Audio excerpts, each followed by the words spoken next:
too far, don't stand too close, you gon' fuck around and drown. Off this way, doing all these shows. I've been on the road, I don't care where I go, as long as I can get paid. Bad little fire, she been on my mind. Soon as I get back, she get straight. Do this all the time, this ain't no surprise. Every other night, another movie getting made. Took too far, don't stand too close, you gon' fuck around and drown. Off this way, doing all these shows. I've been on the road, I don't care where I go, as long as I can get paid. Bad little fire, she been on my mind. Soon as I get back, she get straight. Do this all the time, this ain't no surprise. Every other night, another movie getting made. I'm not in competition with my homies, I'm women in competition in the road. I knew my opposition never knew me, they wouldn't be opposition if they knew me. I made a proposition to my hitters, I told them knock it down if you owe me. I did the side round, hit the villain, we moving. Got down, then I thought them niggas got knocked down. We was on my homie, I out now, so we on. I was like 16 with the leg on me, deep in the field like a foul hole. But it was 15, niggas scraping me when they got real, try to slide on me. I made some nails, split they guys on it, we keeping it real, niggas now. How you feel? Got a lot of blood and it's cold. They keep trying to get me for my soul. Thankful for the women that I know. Can't go 50-50 with no hope. Every month, I'm supposed to pay her bills and get her what she want. I still got like 7 years of doing what I want. My dad still got child support from 1991. Out of town, people love to pop a lot of shit and come around. Word of Flacco Jody, he done seen us put it down. That's a Liverpool upset. FYF Sports, man, it's Lamont. We back. We got to talk about it, just like with a lot of these topics, man. We got to talk about it. LeBron James and the disgraced UFC fighter who has labeled some allegations against not just LeBron James, but against a myriad of other athletes. And now we've seen people like Vibestar in the chat people like Vibestar in the chat, y'all. He's been seeking validation for a lot of the things that he's been saying or potentially been saying negative about LeBron James. So in seeking that validation, all it took for him was for anybody to say this allegation. It didn't matter who it was, why they said it, what their motivations were behind what they said. They were just going to run with it as if it was factual. And see, today, and what we like to do is, look, I'm not opposed to believing that this might potentially be true. But if you are going to label these types of accusations on a player like LeBron James, you got to come with facts to support it. You got to drop names. You got to drop times. You got to provide some level of credibility to what you're saying, especially if you're somebody who had a history of hate towards LeBron James. And that's what we're going to get to today. Right? Because even when he was on that podcast and the guy asked him to elaborate on it, he refused to elaborate on it in any detail. Rap Guy Reloaded said Carcino dropped a LeBron hate video. You know what? This is what Carcino typically does. People who hate LeBron are going to run with this without fact checking it. Again, if he would have came with facts that supported it, I would have dropped a video simply saying, okay, this is how we now need to view LeBron James. He unfortunately didn't do that. And then on top of that, when you look at the man's history with LeBron James, I think you have to ask yourself, okay, where is this stemming from? If he's willing to make these types of allegations against LeBron James,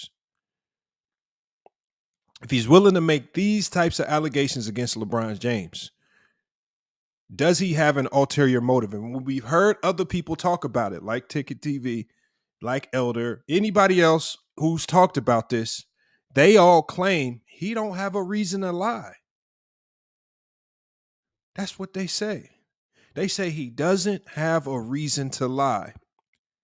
And I'm thinking, okay, if you've done any real research, why would you say that? And once I started digging into this, doing real research, the one thing that I quickly saw is that this disgraced UFC fighter's beef with LeBron James stems all the way back to 2013. And it stems back to this particular incident right here. And it's an incident that TMZ reported on first. TMZ reported on it first, but told a different story. And then we see the disgraced UFC fighter. He came back with his own story and version of events. So TMZ, while at a party, TMZ was at this party taking pictures. All the stars were there, athletes and things alike. And TMZ noticed that there was a woman at the party by the name of Brittany Sonnen who was simply fawning and gawking over LeBron James, following him around, laughing and smiling at everything he said, just in his face, just being overly flirtatious. At the time, her last name wasn't Sonnen. At the time, she was just the fiance to the disgraced UFC fighter, Chael Sonnen.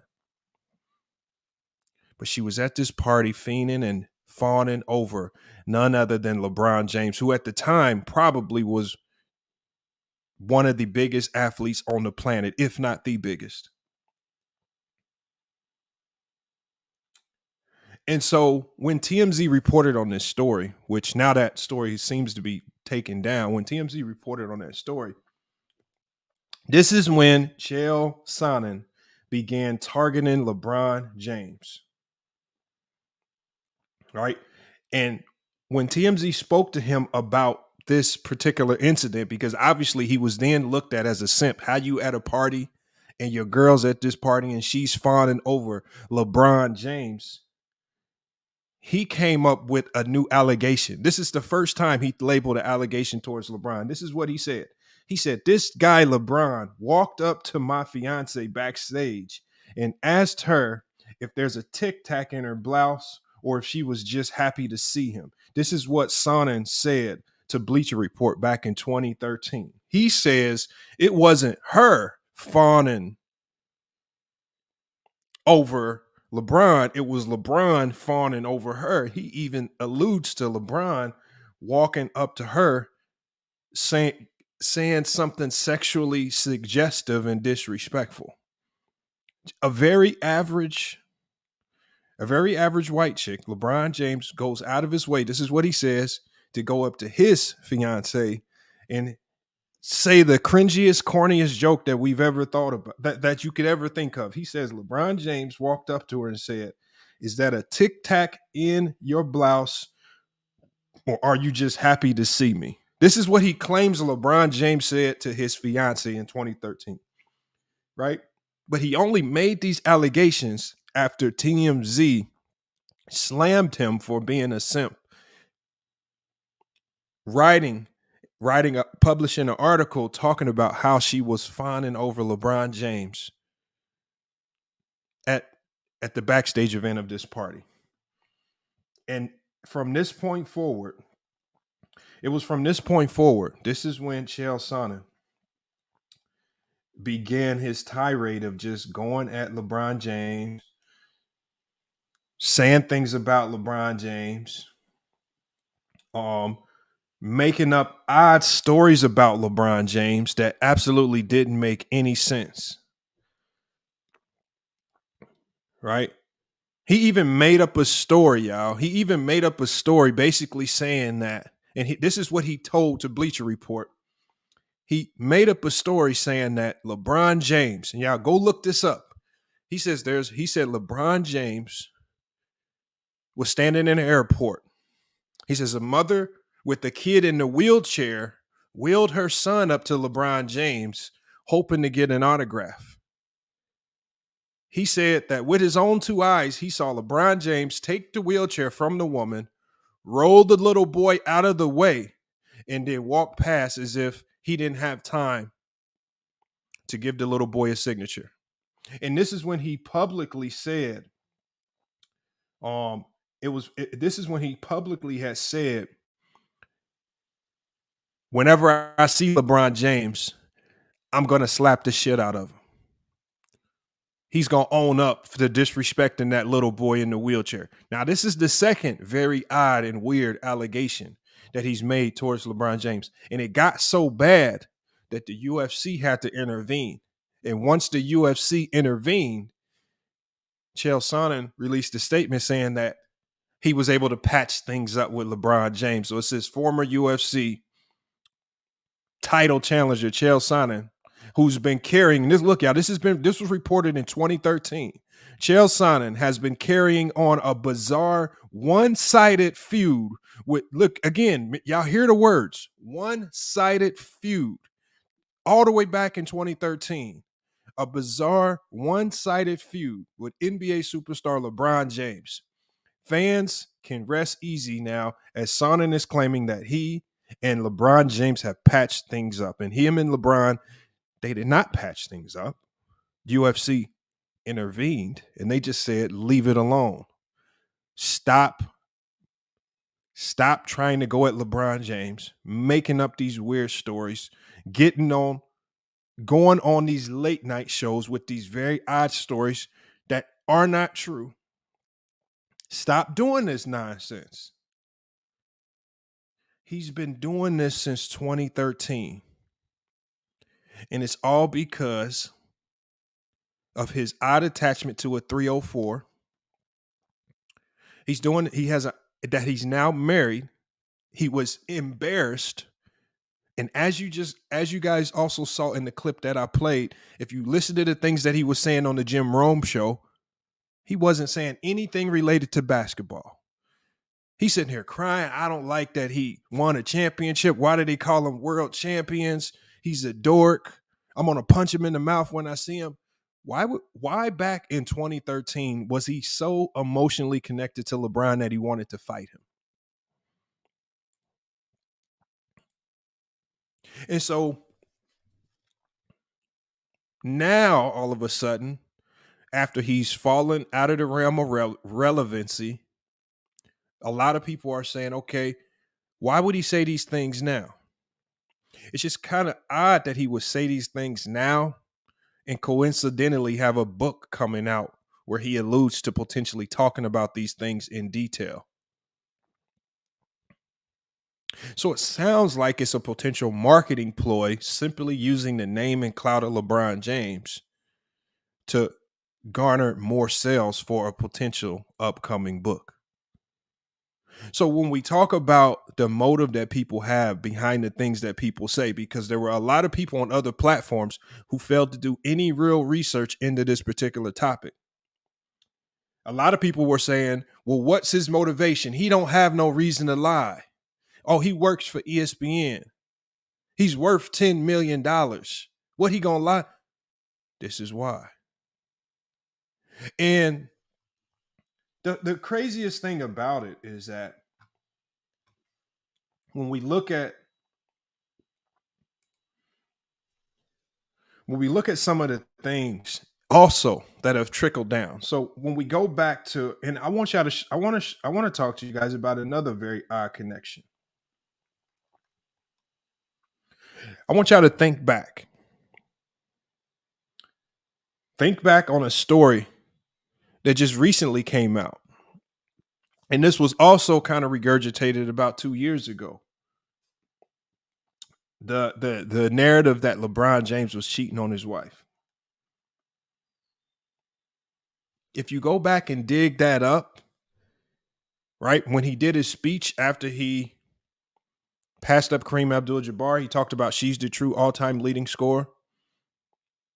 Well, what did Chael Sonnen do? Chael Sonnen went to a smaller YouTuber's page, right, by the name of Carmen Ortega, and he tried to reveal to her that LeBron James is not only just doing PEDs, but he's been cheating on his wife for his whole career. And this is something that Carmen Ortega and Sophia Franklin, the Sophia with an F show, both said. But this information came from a corrupted source in Chael Sonnen.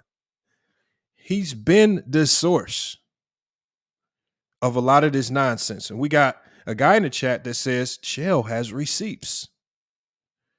Chael has receipts. Okay.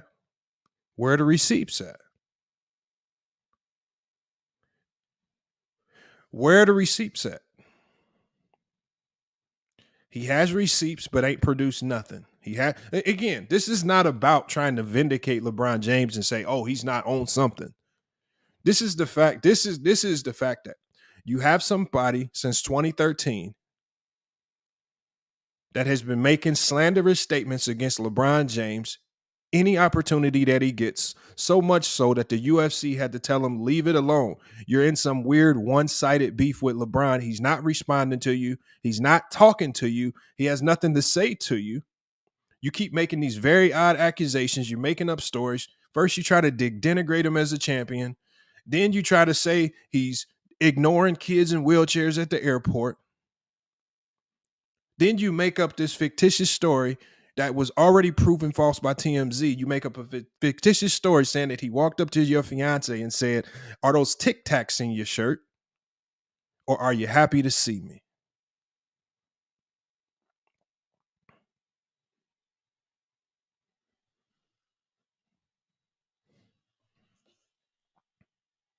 Craziness right there. And so then we got to talk about, okay, he's never failed a drug test. There's no documentation that supports any of the PED claims. So then we have to question, okay, does the NBA even test enough? How well does the NBA test its own players? Well, the NBA is part of an anti-drug program, the NBA and the NBA Players Association. They've increased the amount of testing that they do on their players. So now we have to talk about, okay, how often are the players tested? When are they tested? How are they tested? Okay, so now we got to address, okay, well, when we read the CBA, it says that players are tested 9 times a year, 9 random tests per year, each season, which would include in season and off season. And it includes 6 urine tests and 3 blood tests. According to somebody on the Olympic Committee, they said it would be impossible for any player in the NBA to successfully pass that many drug tests within a 1-year period if you were doping using EPO. And why did they say it would be impossible to pass a drug test using EPO? Because they say EPO traces are left in your bloodstream for up to 2 years. EPO stays in your system for up to 2 years. Now, there are some people, because this EPO drug, it is a medicine that's used for people with kidney issues, increases your red blood cell count. So LeBron James, according to Chael Sonnen, if we want to take what he's saying as fact, LeBron James has successfully been able to use EPO, a drug that stays in your system for up to 2 years, while surviving up to 9 random drug tests per season for the last 20 years. And then we see a guy in here that brought up Lance Armstrong. Well, see, the reason why I don't want to bring up Lance Armstrong, and also why you shouldn't either, is because we don't know how frequently he was getting tested. Nor do you care how frequently he was getting tested. Right? He was a cyclist. How often do cyclists get tested? Do they get tested 3 months before the event, 2 months before the event? Do they get tested a month after the event, a couple months after the event? One thing we do know about the NBA And Josh says the NBA testing is a joke. The funny thing is in an interview with someone on the Olympic committee, they don't say the NBA's drug testing policy is a joke. They say it's one of the best in sports. So when I have somebody, Josh, who says the NBA's drug testing policy is elite, and you in the chat say it's not, what makes you credible? Are you going to be able to hit the link and explain to us how NBA drug testing is a joke? Have you spoke to an NBA player who's been drug tested? Have you spoke to an NBA player who's taken potential performance enhancing drugs and they're explaining to you how they beat out the test? Or are you just saying that because you have a disdain for LeBron James and you just want to believe the things that Chael Sonnen is saying? Vibestar, if you say that there are articles that say that, then come up here with your sources. My sources are right here. I put everything that I needed to say is on the screen, and everything that I said as far as the NBA's drug testing, you can go search it. It's out there. I've named every source here. I put all the articles on the screen. It's the people in the chat that just say things and y'all run with it. Like I keep telling y'all, the reason why a lot of people in the chat, Vibestar, a lot of people in the chat think it's so impossible for LeBron James to be in the shape that he's in without performance enhancing drugs is because they sit at home and look in the mirror. They see how out of shape they are. They see how out of breath they get when they're walking up and down stairs at 33, 34, 35. They think it's impossible for LeBron James at 38 to be throwing the things because they're comparing it to themselves. They're not comparing it to somebody that's actually been putting in work for the last 20 years. He says EPO blood doping. I want y'all to come in here. If you know more about EPO blood doping, I want you to, when I drop the link, don't disappear. When I drop the link, I want you to hit the link, come up here and actually talk about it instead of spam the chat. That's all I ask. Like, I'm not putting no crazy. I'm not blocking. I'm not timing nobody out. I'm just asking you if you know so much about it and if the information I have is not credible, which I've cited all my sources, then why don't you come up here? Why don't you come up here? And come on, Kobe, you got to stop spamming the same thing. Don't spam the same thing, right? If you're going to say something in the chat, I mean, you got to have something better to say in the chat other than just using Control V and copy and pasting the same thing over and over. Come on, have a little decorum in the chat. I know you're a chat warrior, but have a little bit of decorum. Wahana says, Lamont, what gig is up? If y'all consider Chael Sonnen credible, why is he credible to you?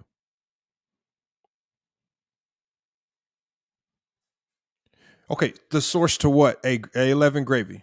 Here, actually, this is what I'm going to do. For anybody that doesn't think the information is credible, I want you to hit the link, and I'm going to bring you on the panel, and then we can sort through all of the references and things that I have. So I'm going to give y'all opportunity to come up individually, because then I want to compare the information that I have that's out there on record to the information that you have. All right, so let's do that. We're gonna bring y'all up, and I'm gonna give you time to explain your case, cite your information, cite your facts. So again, here you go. The link is in the chat. I'm just telling you right now is this when I see this right here, this was published back July 19th, 2013. UFC's Chael Sonnen patches things up with LeBron, former UFC middleweight title challenger.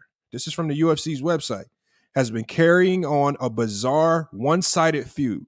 So a lot of people are crying about LeBron James not responding to this guy. LeBron James has never responded to this guy since 2013. The UFC called it a bizarre one-sided feud with NBA superstar LeBron James. That's how they described it. So I want y'all to explain to me, like I want y'all to listen to this story that Chael Sonnen, and it's 30. I see you in the backstage. Look, I want y'all to listen to this story on this same article. This is what it says. Sonnen claimed, right, that he saw a mother wheel her handicapped child up to LeBron to get a picture, Sonnen said. LeBron was walking toward them. When he reached the kid, the mother stopped the wheelchair. LeBron took the wheelchair, wheeled it out of the way, and kept walking. And that's when Sonnen said, I slapped the divots right off his face. Then he says, but that's all in the past now. Chael's he said he's looking forward, not looking back. This is the stories that he's saying about LeBron James. He's been doing this since 2013, y'all. Like, people say, what's his motivation to lie? Nobody knows what his motivation to lie is. He's been doing this with LeBron James since 2013. I mean, if we're going to believe the PED story, that means we have to believe this wheelchair story. And that means we also have to believe the allegations that he labeled against LeBron involving his wife, right? It says Sonnen claimed that LeBron James walked up to Brittany Sonnen backstage at a UFC event and asked her if there was a Tic Tac in her blouse or if she was just happy to see him. He also claimed James was rude to a handicapped child. And that's the story that I just told you guys. But he only made these claims after TMZ published an article that she was fawning over LeBron and it was vice versa.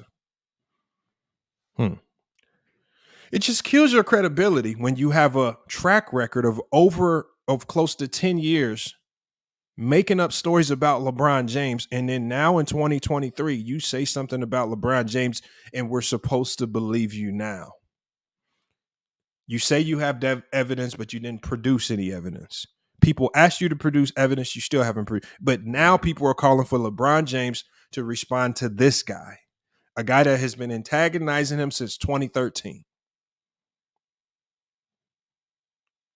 See, this is why the guy that came on Ticket TV's channel the other day talking about this particular topic, this is why he made a very good point.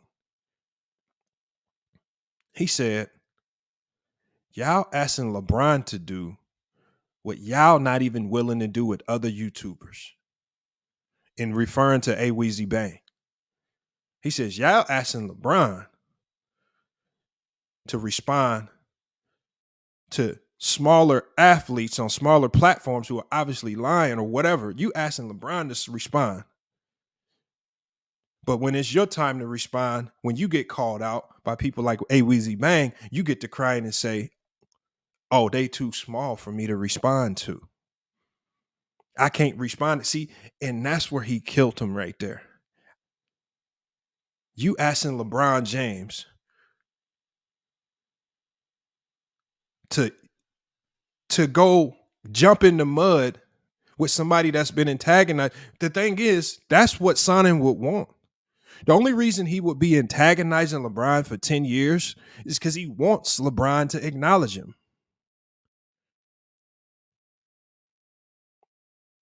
That's what he wants. He wants LeBron to acknowledge him in some way, shape, or form.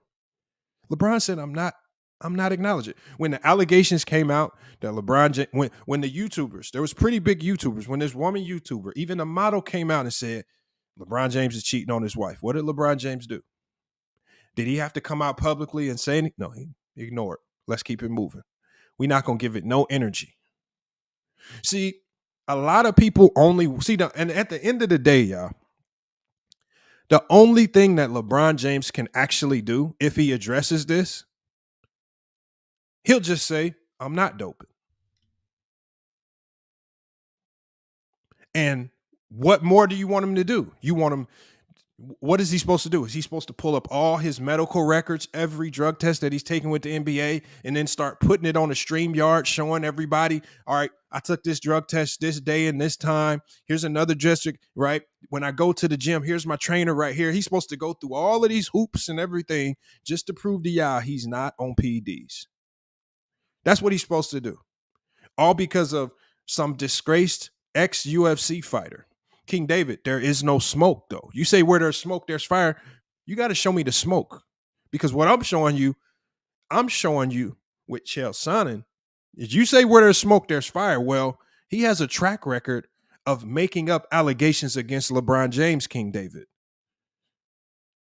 If your policy is where there's smoke, there's fire, then you should have that same policy and energy with Chael Sonnen, who's had a history since 2013 of making up allegations on LeBron James, so much so that the UFC had to step in and tell him, stop with this fake one-sided beef with LeBron. That was back in 2013. So you can feel like where there's smoke, there's fire. Have that same sentiment with Chael Sonnen, who's been literally making up allegations, making up stuff with LeBron James since 2013. Daniel McCutcheon says jaw surgery in 2009. What about the jaw surgery in 2009? You tell me about it. What about the jaw surgery in 2009? If you're going to just say silly stuff like that, at least hit the link and give your medical analysis on why you think that particular surgery connects him with PEDs. Y'all say stuff and y'all don't even know how to explain it or describe it yourself. And then when I actually get to digging and doing research on it, a lot of times I just simply find out that you just either made it up or you have nothing. Okay. He says jaw growths. Okay. Now, all you got to do is show me proof of LeBron with these jaw growths and everything. Just show me. All you got to do. I'm just waiting for one person to come up here and explain this to me better than I've already researched it. Because y'all literally talking to me as if I haven't done more research than you. But King David, I expect you to say that. I expect you to say, if he's doing amazing things at 38, he's on steroids. It's just so funny how when Jordan scored, 50, 55 at the same age, it was just because he was great. It wasn't because he was on steroids. I mean, when Jordan did it.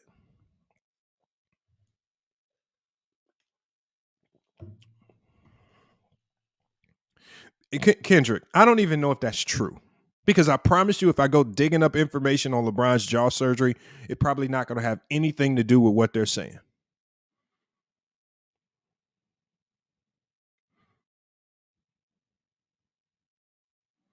Y'all just make stuff up, and nobody's hit the link. I got two people in the backstage. I'm going to go ahead and let them in. But the people that I'm literally asking, look, if y'all have information that we don't have, this is a panel where you can actually add information. You can add a level of credibility to what you're saying by coming up on this channel, giving us information. Can you do that? Let me let these guys up. We got Sturdy, we got Chris D, we got Jay. I just want LeBron on PDD, dog. LeBron on PDD. Okay. All right. Now, this is what we're going to do for you, Jay. This is what we're going to do. LeBron is on PEDs. Now, question number one. What is your background on PEDs? Why are you a credible reference and talking point when it comes to PEDs? Okay, I'll say this. Okay. What do you know about PEDs that we don't know? I'll say this. This is okay. I was trolling, but this is my realistic take on the situation. I'll say this. I don't think we should assume that he's on PEDs without any valid evidence. But I will say the source that accused him of it, I do think is a valid source considering the other players that he has exposed. Now, I don't think that we should run with the narrative of that being a case, but I don't think we should just rule it out. Because what I think you're doing, Lamont, I think you're questioning the source, but the source is not a bad source. We've seen him expose players before. Lance Armstrong, these players, these talents that we've seen that we question, and he's exposed before. So it's not like it's just blasphemy for him to call out LeBron and accuse him of taking PEDs. It's not blasphemy at all. Okay, so when he said Lance Armstrong was on PEDs, he did not expose Lance Armstrong. It was already discovered that Lance Armstrong was taking PEDs because he failed a drug test. When John Jones, when it was discovered that he might have been on PEDs, he did not expose John Jones. a picogram of something was found in his bloodstream because of a drug test. So all of the people that he supposedly said were on PEDs were discovered because they failed drug tests, not because he opened his mouth and exposed this whole system. He just regurgitated information that we already knew. But Lamont, I would agree with you. I would agree with you if he wasn't one of the first few sources to release that information. He wasn't one of the first sources. He was one of the first few sources. Not saying he was the first. He was one of the first few sources to come out with that statement. That is a fact. That is not my opinion. That is a fact. What statement? That not John Jones, but Lance Armstrong was on PEDs. He did correct fail the drug test, but there were not a large mass of reporters coming out and saying that. He was the one who really truly broke the story to the public. That's when it went known, when he came out and said it. So my point is, yes, that's not. You're true. correct. That's when did he say it? When did Chael say it? No, there's no look. Lamont, let him answer that question. We're just gonna get straight to the facts because I'm not gonna sit here and go back and forth with misinformation. I'm just gonna tell you what the information is. We're not gonna go back and forth with misinformation. Chael Sonnen was not one of the first people to break information about Lance Armstrong. That's a lie. It was broke by LA Confidential. There was a massive doping investigation done by the United States into him. And after a long investigation, it was discovered, man. We're talking about one of the biggest doping investigations in history. It was not jump started by no Chael Sonnen. All he did was say LeBron is taking the same type of cocktail that Lance was taking. He did not break any news on Lance. We knew Lance was doping because he failed a test. He's not breaking any news. I just also want to give context. LeBron is my GOAT. I love LeBron, but I'm also this is not about the GOAT conversation. No, but I'm saying the reason why I'm giving you context and just letting that be known is because I see people in chat saying I sound like a LeBron hater. No, I'm just giving you context for that being the case. I have nothing against LeBron. It's one of my favorite players ever. But I'm also open to the fact that I think that people love the players so much that they also are in denial. Like I feel like you can still value. This is not about if you like this is about the credibility. If you're going to open your mouth and say this, well, the thing is, let's say me and Khalil know each other for 10 years. And for 10 years, it seems like on January 1st of every year, I come out with a new lie about Khalil. But then after 10 years, on that 10th year, I say something like, if you have a track record of lying on a person, the next time you say something about a person, why should I look at you as credible? He has a track record of lying on not just athletes. He has a track record of more specifically lying on LeBron James. So why doesn't he show up for defamation? Why wouldn't he show up for defamation? By this point, if he's pulling out pushing narratives, and if we're having this talk on this conversation right now on this podcast. This is everybody's problem. Y'all think that it's always like y'all think LeBron's innocence or guilt is based on how hard he comes out publicly and fights this. LeBron's weapon of choice in most of these allegations, whenever they come up, whether it's cheating, whether it's doping, whether it's anything, LeBron's weapon of choice has been silence. This has been consistent with everything. Anytime somebody comes out and says something crazy about LeBron, you know how LeBron James responds? Silence. I don't respond. I'm not. But he responds to the media all the time. He always has. Like y'all keep saying he responds. Chael Sonnen is not the media. He's a disgraced UFC fighter. What? Okay. All right. Now he's not the media. No, he's not. He's not the media. Nobody looks at him. I'm gonna re-say it again. I feel like you didn't hear what I said at first. The first thing I said was, I am not going to run with the narrative, and I am not saying that he did take any PEDs. That is not what I'm saying. Your mic is all messed up, bro. We can barely hear what you're saying. Yeah, your mic is messed up. My thing is, see, a lot of people are running with this as if I'm saying innocence or guilt. I'm saying you ain't even credible enough to be speaking on LeBron. This could have came from anybody else in the world but you. It came from the most least credible. This would be equivalent to Ticket TV breaking the news. You're not a very credible source when you spent over 10 years making up lies on LeBron. Literally, the situation with his now wife, that was a lie. The situation with the kid in the wheelchair, that was a lie. The situation, him spreading rumors to podcaster that he's cheating on his wife, those were lies. And then now this, but now we're supposed to take this. Now you're supposed to be credible in this. You hear me? You can hear me, right? Yeah, your mic is still messed up. It's still messed up, bro. You need to like bag out reset your phone or whatever device you use. Let me go. I said what I said. TV. Your thoughts on this, man? Like people trying to turn this into let's defend LeBron. It's not. We're attacking Chael Sonnen's credibility. I honestly don't care about the LeBron James aspect. His credibility's in the mud right now. He has no credibility to say these things based on his history of LeBron James. So why are people running with this as if he don't have any ulterior motives or history with LeBron James when he does? Just the way you broke that down, Lamont, before you let us on the panel, when you was reading off what Chael was saying, when he said that little corny line that he said LeBron said to his wife, "Can I get the Tic Tacs out your shirt?" or something. He said, "You're excited to see me." Just that alone right there just tells you what these people are paying attention to right now. It makes no sense, man. I believe that if the Bishop Don Magic Juan came out and said that LeBron was a pimp, these dudes would be on YouTube talking about LeBron's a pimp.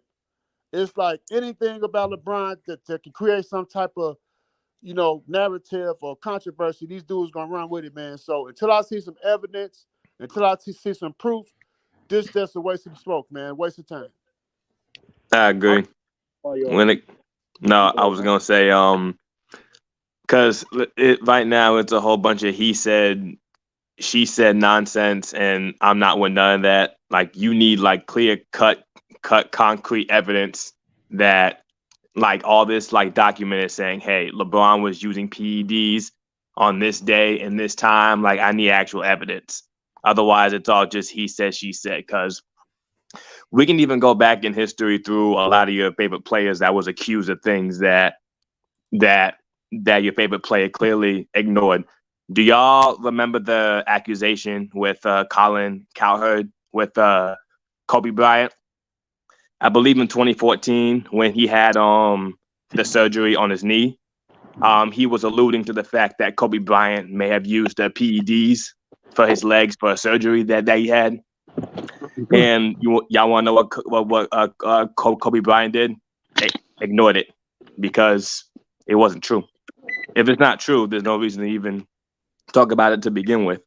So if guys like Kobe Bryant can ignore accusations like that, and we got guys like this guy speaking bad on LeBron James for his whole PED use, then I don't see why he can't just ignore like everything else. He's ignored Skip Bayless all this time, so it shouldn't be no different here.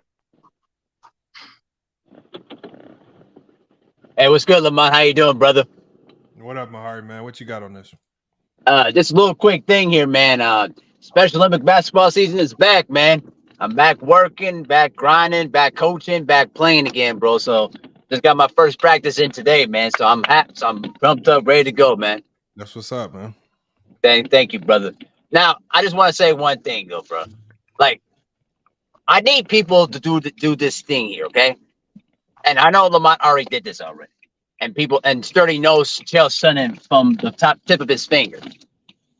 You have to research who Chael Sonnen is, what he's done in the past, and more importantly, his transgressions.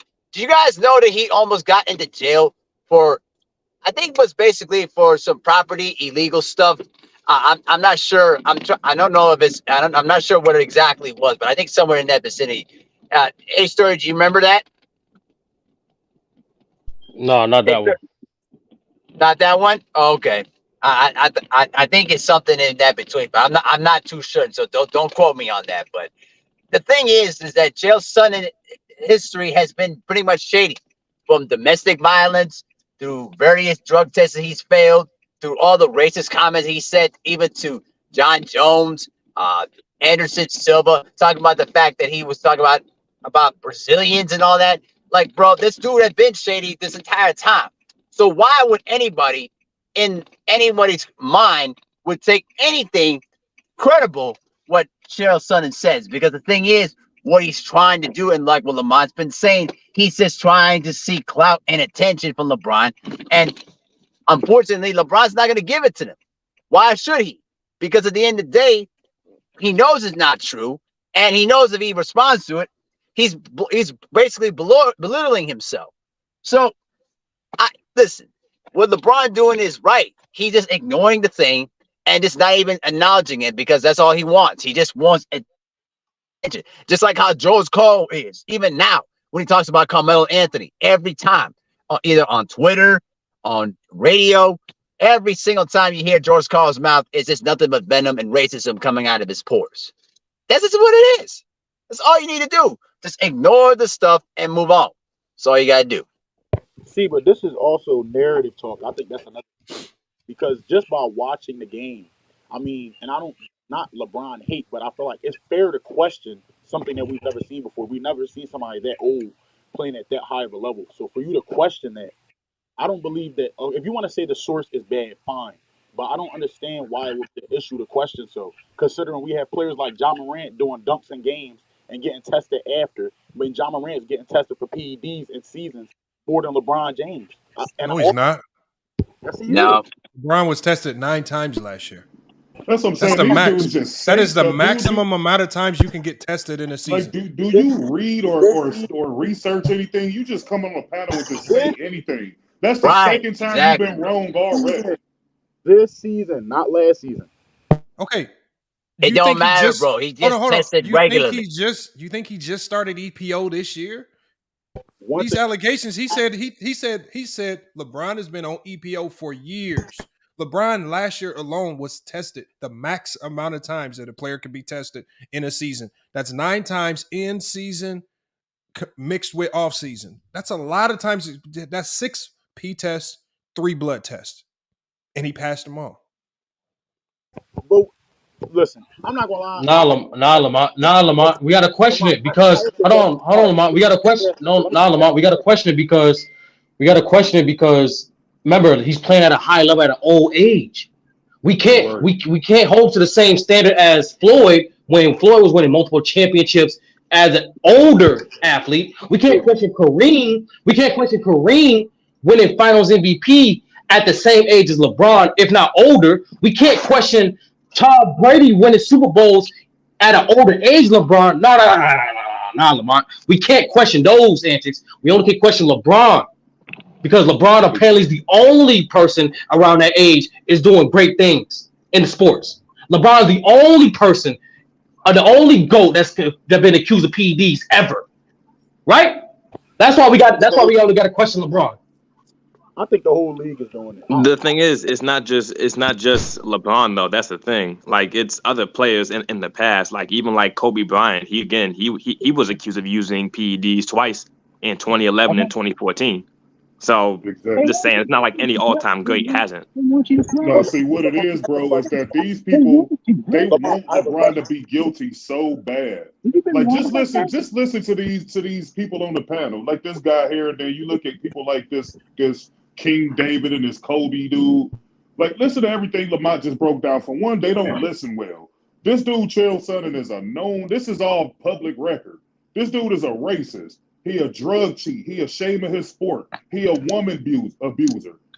And these dudes still talking about, well, maybe he got some level of credibility, even though he got a history of lying on LeBron specifically.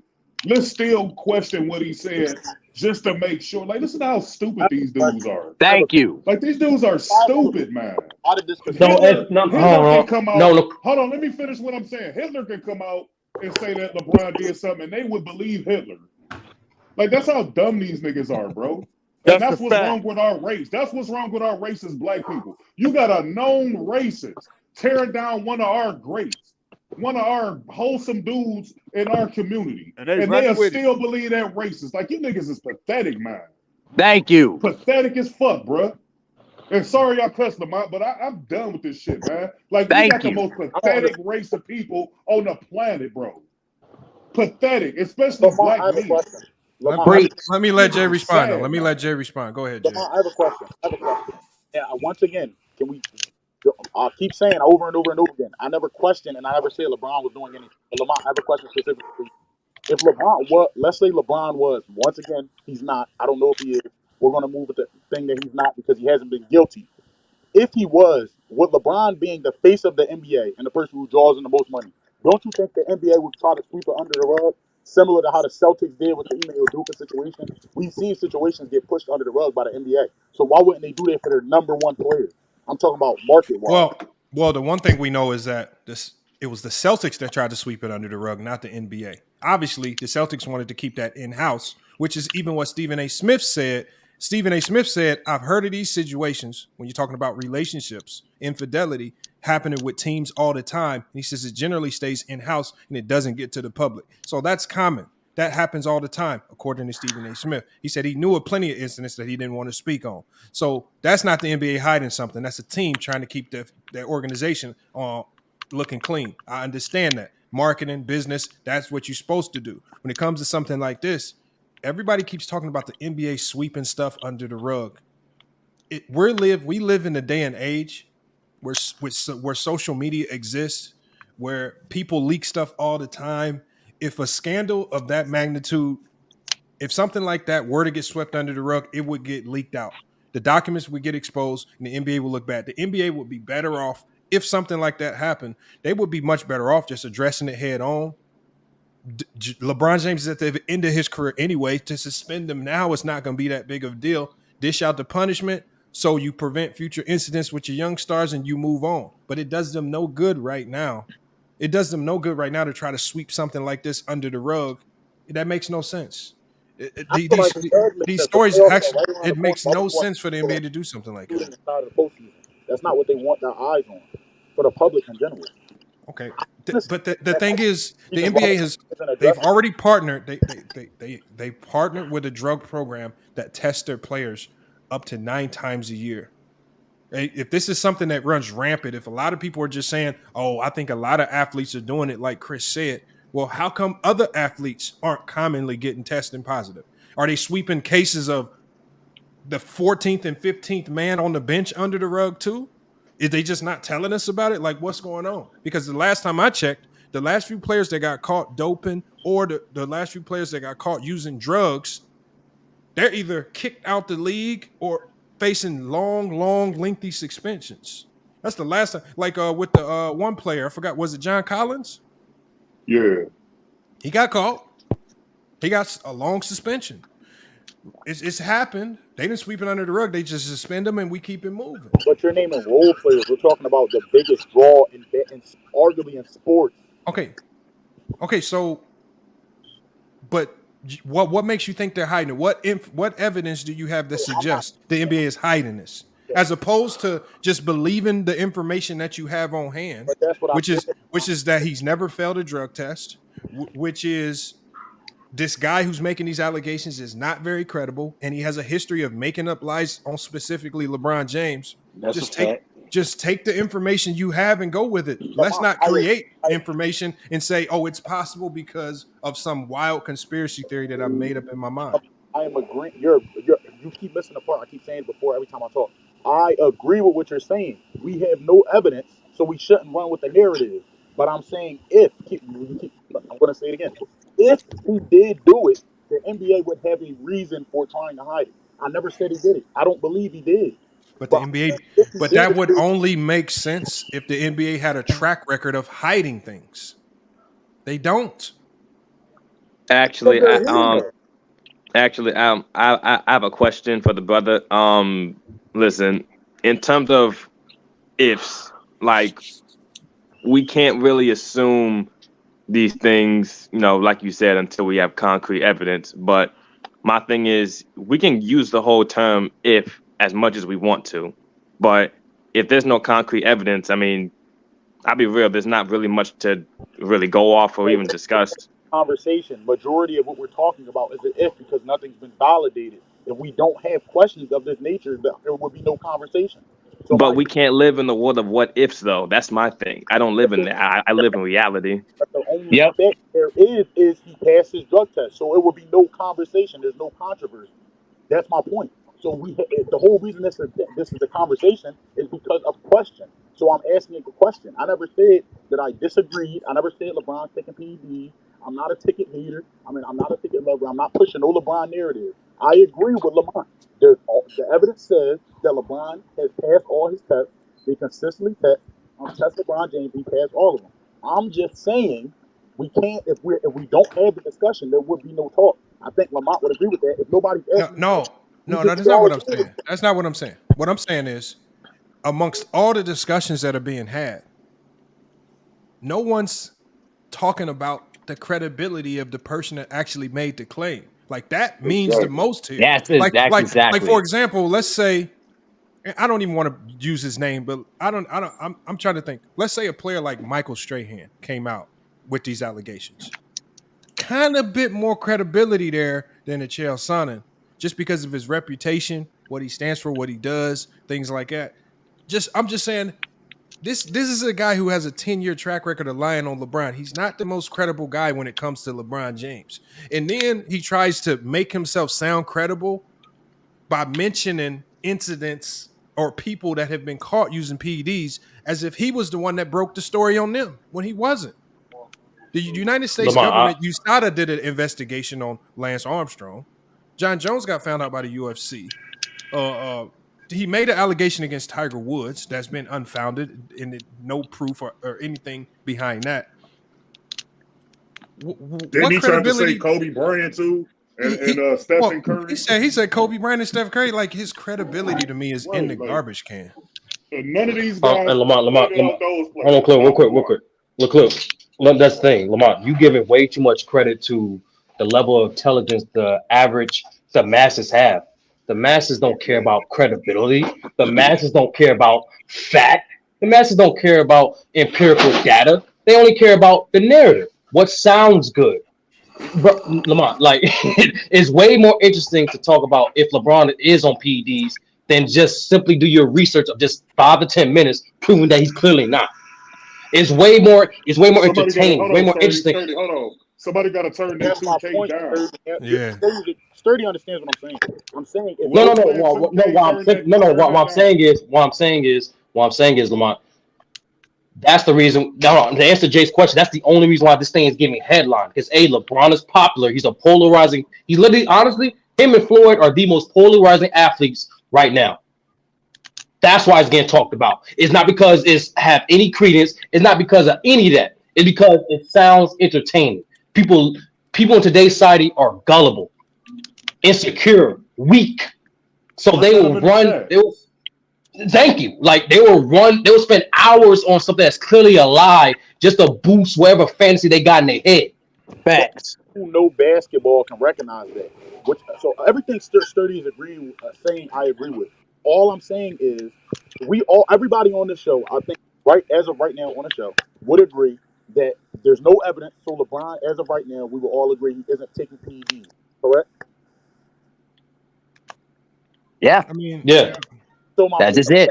Point. So I'm saying the only reason I'm saying these ifs is because we all have the same thought. So there has to be questions. I don't.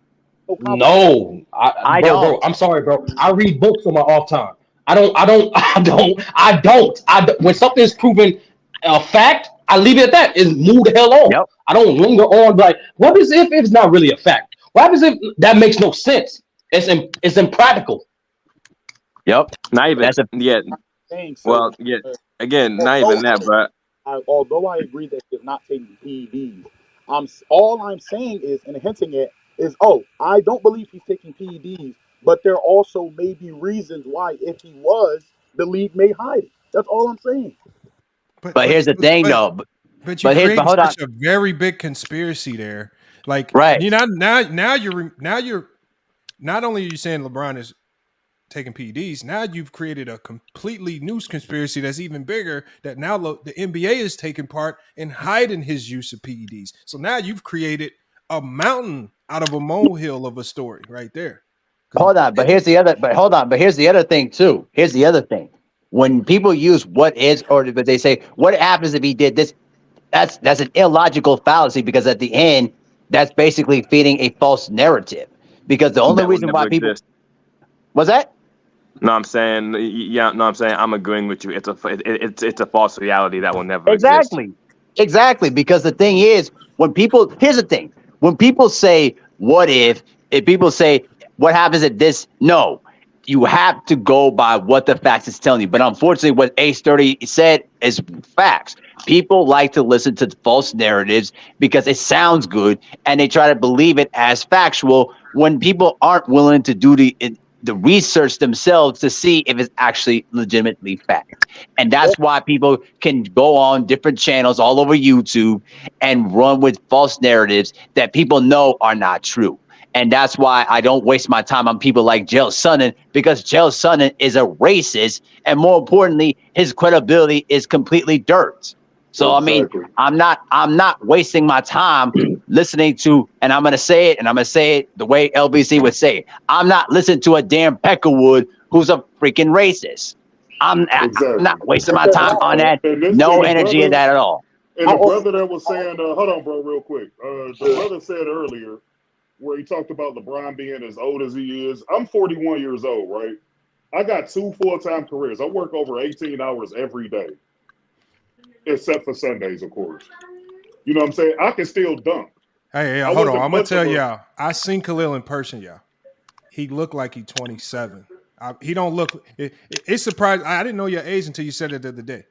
That blew my mind that you even said that you was 41. That's what I'm saying. I've seen him in person. So for LeBron to be in the shape that he's in, it's just about taking care of your body, because That's all you got to there are do, living bro. and breathing examples of people.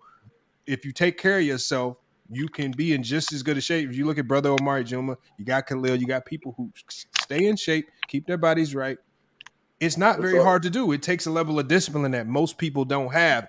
And that's why I always go back to saying there's a lot of people that are labeling these allegations on LeBron are people who don't know how to, or don't have the discipline to take care of their own bodies.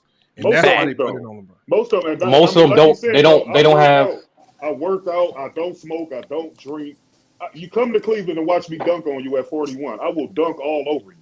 So him getting up still at this age, and you got to think, bro, LeBron make way more money than I do, so he get the best of everything.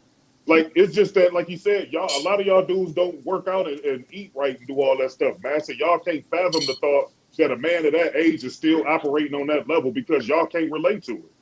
Like, and Right. y'all can't even relate to me, bro. Like I told you, I work like at least 17, 18 hours every single day. I take one day off.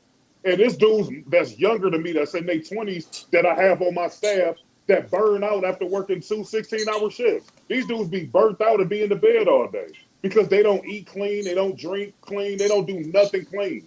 All they do is party, drink, smoke, do all the unnecessary stuff, and then they wonder why I'm blowing by them at 41. Like, y'all, like, if you don't know what you're talking about, then just shut up. But Don't say nothing. another thing I want to say though that I feel like need to be said while having this conversation. Honestly, and this is the issue with the new media we live in. The fact that we're having this conversation is already an issue because I love basketball. I want to talk basketball. I don't want to talk narratives. And ESPN is pushing narratives that we're ultimately having to talk about. Like, I understand why you would question the source. I do. Because I don't fully believe the source. I did say that, and then Lamont said it. I mean, he also came out and said that other places exposed him before. I want to reiterate the fact that I never said he was the first to do anything. I just said he was one of the few, quote, few that started off that narrative.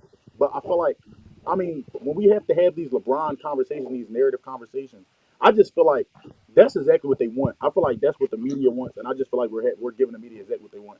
And I also, to you with that 41 narrative, I work a lot of hours on my job too, but I don't believe that it's it's because we don't think it's possible. I just think that in the history of the NBA, that doesn't happen. And also, you don't play 82 games in seasons and play postseason runs. You're playing at the park, so it's not the same. It's nowhere near the same. Mm.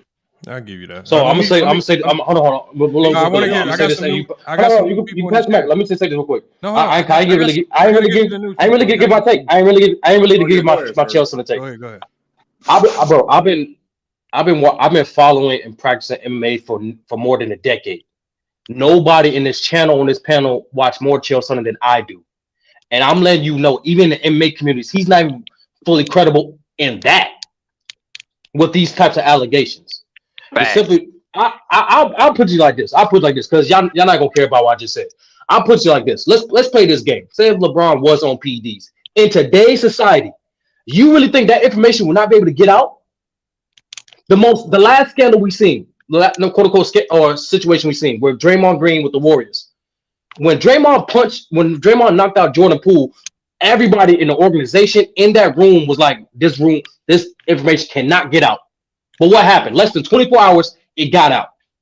So you really let's play this game. You really believe if LeBron was actually taking PEDs, that information would not be out there already? Something that's been there for 10 years? Hold on, Rob. This not the first, and this will not be the last allegation that LeBron was accused of PEDs. So you telling me information like that would not get leaked at all? Talking about HIPAA laws, Sturdy, that's a different ball game. That is different. It's a different ball game. Yeah, I'm talking about what? But that's a different ball game. Steroids is not medical, bro. That ain't no. Yes, that it ain't is. No, that's medical. Yes, it is. That's medical, G. Unless he failed. No, if he failed, he's if actually he failed right. the test, It is medical. we have a Yes. conversation. Bro, I can tell you steroid, illegal steroid use to not fall under HIPAA laws, man. Ain't no way. It is medical. Well, yes, it does. Lamont, No, I used to work in a call center. Hold on.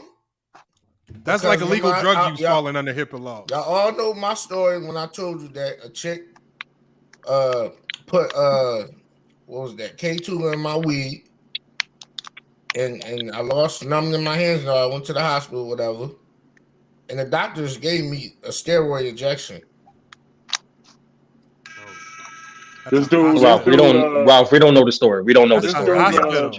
dude, Cody 824 said LeBron been busted in 2011 in Miami. So why ain't he kicked out the league then, Kobe?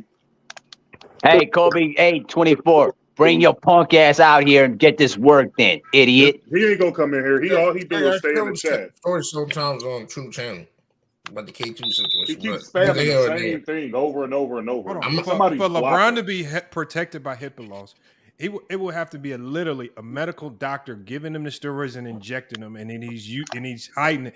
If this guy said, Chael Sonnen said his drug guy. He didn't call him no doctor. He says my drug guy is the same drug guy as LeBron's. He ain't protected under no HIPAA law if he's taking illegal drugs. Whatever the doctor's selling on the side. Now, what would be protected under HIPAA laws is the information connected to LeBron's surgery. So when people say that his jaw surgery was connected with PED use, well, since he went to a real doctor and was in a hospital, well, that information is going to be protected.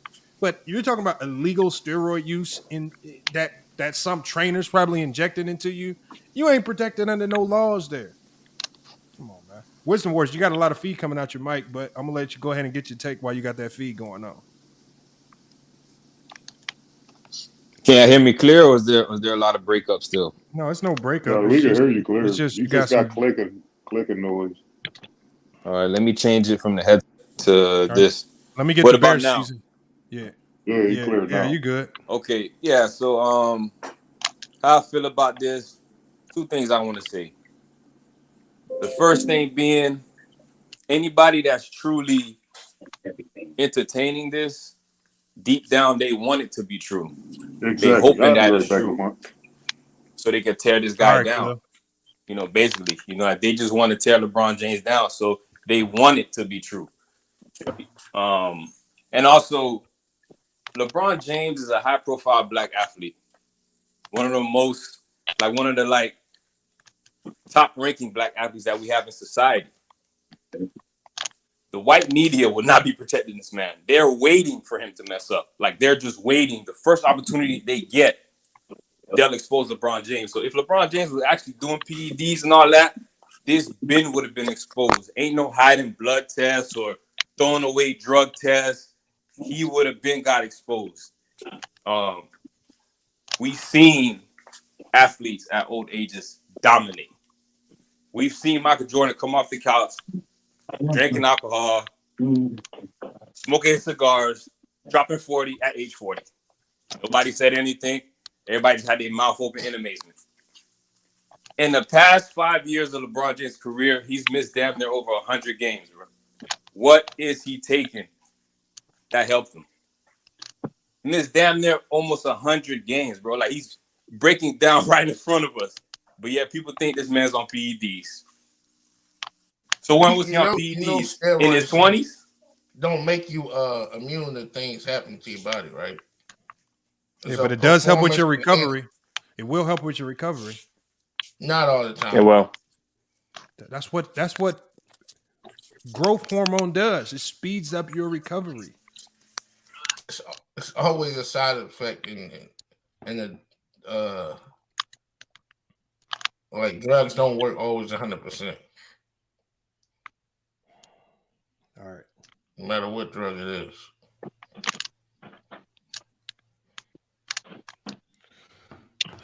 All right. Well, like I said, let me go ahead and get to bear season. Bear season pulled up, man. Bear season, what you got on this?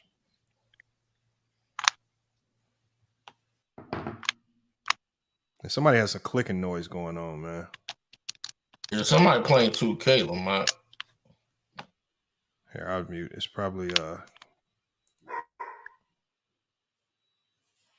I think I got it right there. All right, no bear season, so it don't sound like bear season's active right now. We're gonna go ahead and get them off. Come on, y'all. Y'all gonna come up here. Y'all gotta be willing to talk, man. Oh, y'all can't just be up here silent like that, man. But nah, look, y'all, what we doing is, I'm just saying, my biggest question out of all this is why when this came out, everybody just ran with it without even doing any credibility check on this Chael Sonnen guy. It's just they running with it. They say he's credible. They say he don't have no reason to say it. But when you actually do your research on it, you see a multitude of reasons that he has to say this. And one involving his wife fawning over LeBron James, and he has jealousy. He has a lot of jealousy from that point forward.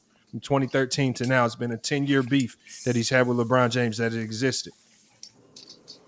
I know why, Lamont. It's just more of a question on. Somebody said this early in the show. It's more of a question that they just can't see that LeBron put the work in and that he actually take care of his body, and he's actually just a supreme athlete that's able to play longer because he's taking care of his body. Simple as that. Like, that's too hard for them to believe. It got to be some type of conspiracy. It got to be some type of narrative. Why it just can't be that the man put the work in and took care of his body? Because he came in 2003. This is 2023. A lot has evolved in these 20 years. A lot of medicine, a lot of workout regimens, a lot of different doctors. Things evolve. Like, this not the times of the 80s and the 90s. And so many guys are just stuck in a time machine, and it's just frustrated that they can't grow up the game. They spend most of their time not enjoying these athletes and enjoying the entertainment that they provide for us. They spend most of their time trying to tear them down. And it's just real frustrating that these guys is running with these narratives like that. Just appreciate the man putting his work in, taking care of his body, and giving us entertainment. Why they got to be so hard to do? That's true. But Wisdom Warriors, you got a lot of noise going on over there. I don't know what you're doing. That's why I keep muting you. Just unmute yourself if you want to talk, but you got a lot of background noise, so I'm gonna have to keep muting you. What about now? What about now? I mean, it's better now, but it keeps coming back for some reason. So whenever I hear them, I just mute you. All right, cool. But nah, y'all, look, it's just odd to me. And then here's the funny thing. When are people, we give so much energy to the negative things. What I think kills people's credibility that really harping on the things that Chael Sonnen is saying is they never speak on the positive things that come out about LeBron James. When somebody comes out and says something or makes allegations that are going to positively impact or affect what you think about LeBron James, there's no long podcasts or streams or long conversations about that. It's just the negative things that people say they have to come out and jump on. He does it to himself, though. What did LeBron do? Did you see his Instagram post? No, I didn't see anything that. No. When he got the mask on and he's like in the animation of him in like a hibernation chamber. Yeah, that's just a funny play off of Dragon Ball Z. No, it's not. Come on, bro. You know what that hibernation chamber was? No, That's exactly what Goku did on Dragon Ball Z to heal up. He went into the chamber for a long time, came back out healed. It was just a funny play on that. No, it's not. It's the same thing that they did to Michael Jackson. Oh, he's in there. He's in the chamber to preserve himself. Like, come on, bro. Oh my God, bro. Y'all just be overthinking this stuff, bro. It's not overthinking anything. It was literally a play off of Dragon Ball Z, bro. Okay. I don't know if anybody watches Dragon Ball Z. When Goku got beat up, had to get into the chamber with the thing on his mouth to heal up. He sat in that thing for a long time, trying to heal up. And then when he came out that thing, he started whooping people. I mean, you get like 12 to 15 years of training in a year. That's what that thing was for, basically. Yeah, it's like come on, man. Like, it's just a funny play on word, like on a picture, bro. That just means he feel like he gonna come back bigger and better than ever. Why would you take that and you say he does it to himself? That means basically he can't post nothing without y'all overthinking it.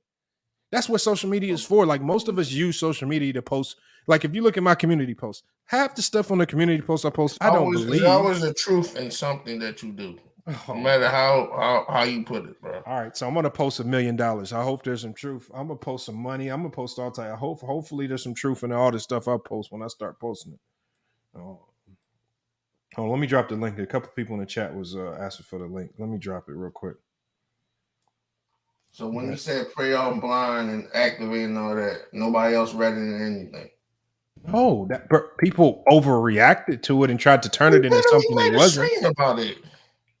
I made a stream about playoff mode activated. No, not me. Go live, yo. I might have went live. I didn't make a stream about LeBron James saying playoff mode activated. Ain't no way. I would have remembered it. I didn't make no stream. I can't even see myself sitting down thinking that'd be a good topic to talk about. I didn't do that shit. You got to find that one and remind me. You got to believe something. What is him saying playoff mode activated? What's so wrong with that? I'm saying you got to believe something up, because this is the story that you did the most of currently. What you mean? I'm not understanding what you're talking about, Ralph. This is like our third day on talking about this. You believe it? I haven't done a live on this yet. This is my first live on this topic. We literally talked about it last 3 shows. I literally just did all the research on Chael Sonnen this morning, and I'm dropping it right now. I didn't talk about Chael Sonnen's credibility yesterday. A lot of y'all are making this more about LeBron. I'm making this more about Sonnen. But what do the credibility got to do with the messenger? It has a ton.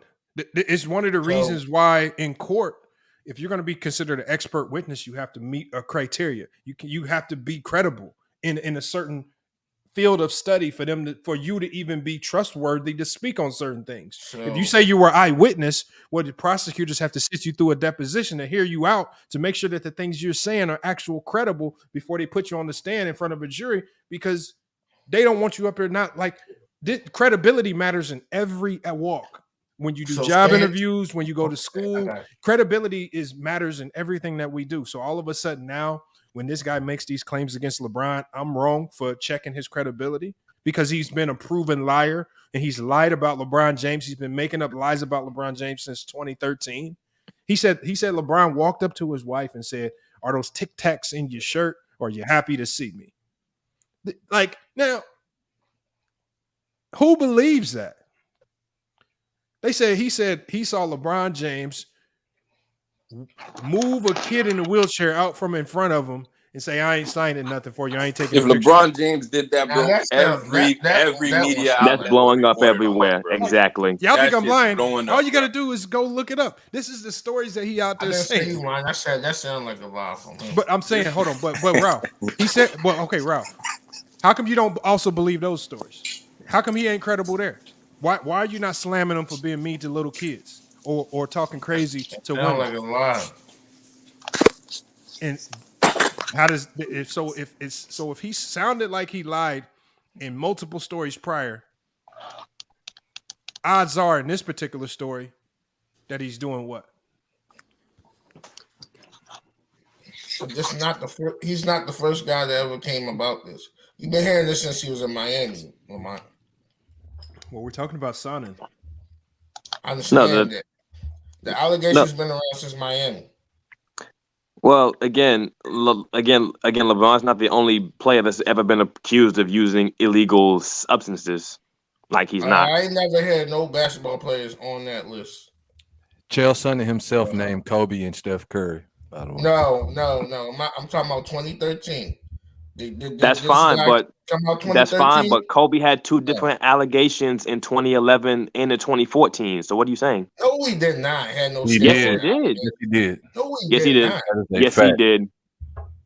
Bro, he had two different allegations. You might not like y'all idiots didn't know what stem cell was. That's one of them came from Colin Cowherd, someone who you probably y'all listened didn't to. pay attention in high school, junior high, and all that. Y'all didn't know Oh what my stem goodness! cell was. Oh man! So we went from 2023 to 2013. Come on, now we bro. got to go back. We're to just talking about accusations. That's That was all no we're saying. accusations. That's something that y'all made up in y'all inner circle. Colin Cowherd literally has a podcast from which he was talking about Kobe Bryant after he got the healing from his knees or the surgery, that he made accusations that Kobe was on PEDs. I will literally post it. I will post it. I will post it. I will post the podcast. You can go watch it yourself. You can go listen yourself. Go listen to yourself. I'm not going back and forth with you. Hold on. Go I can read it right yourself. here. It says right here. Hold on, Ralph. I'll read it for you. It says Colin Cowherd.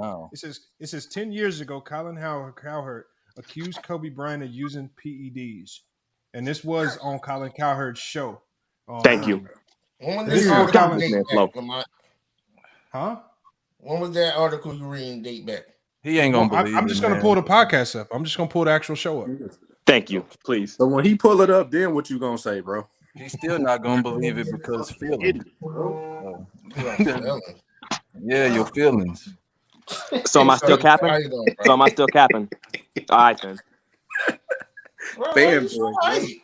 But Ralph, we're just talking about accusations. We're not talking about if the accusations were true or not. What we're saying is people, which some people might say Colin Cowherd is credible because he's a major media figure, but people in the media and people with a sizable following have always come out and made these types of allegations against other stars. I'm telling you, as a Kobe fan, I ain't never heard them allegations. I'm also a Kobe Bryant fan, and I'm telling Hey, bro, you, didn't George Karl was like, hey, I wonder why Kobe's going to Germany or some shit.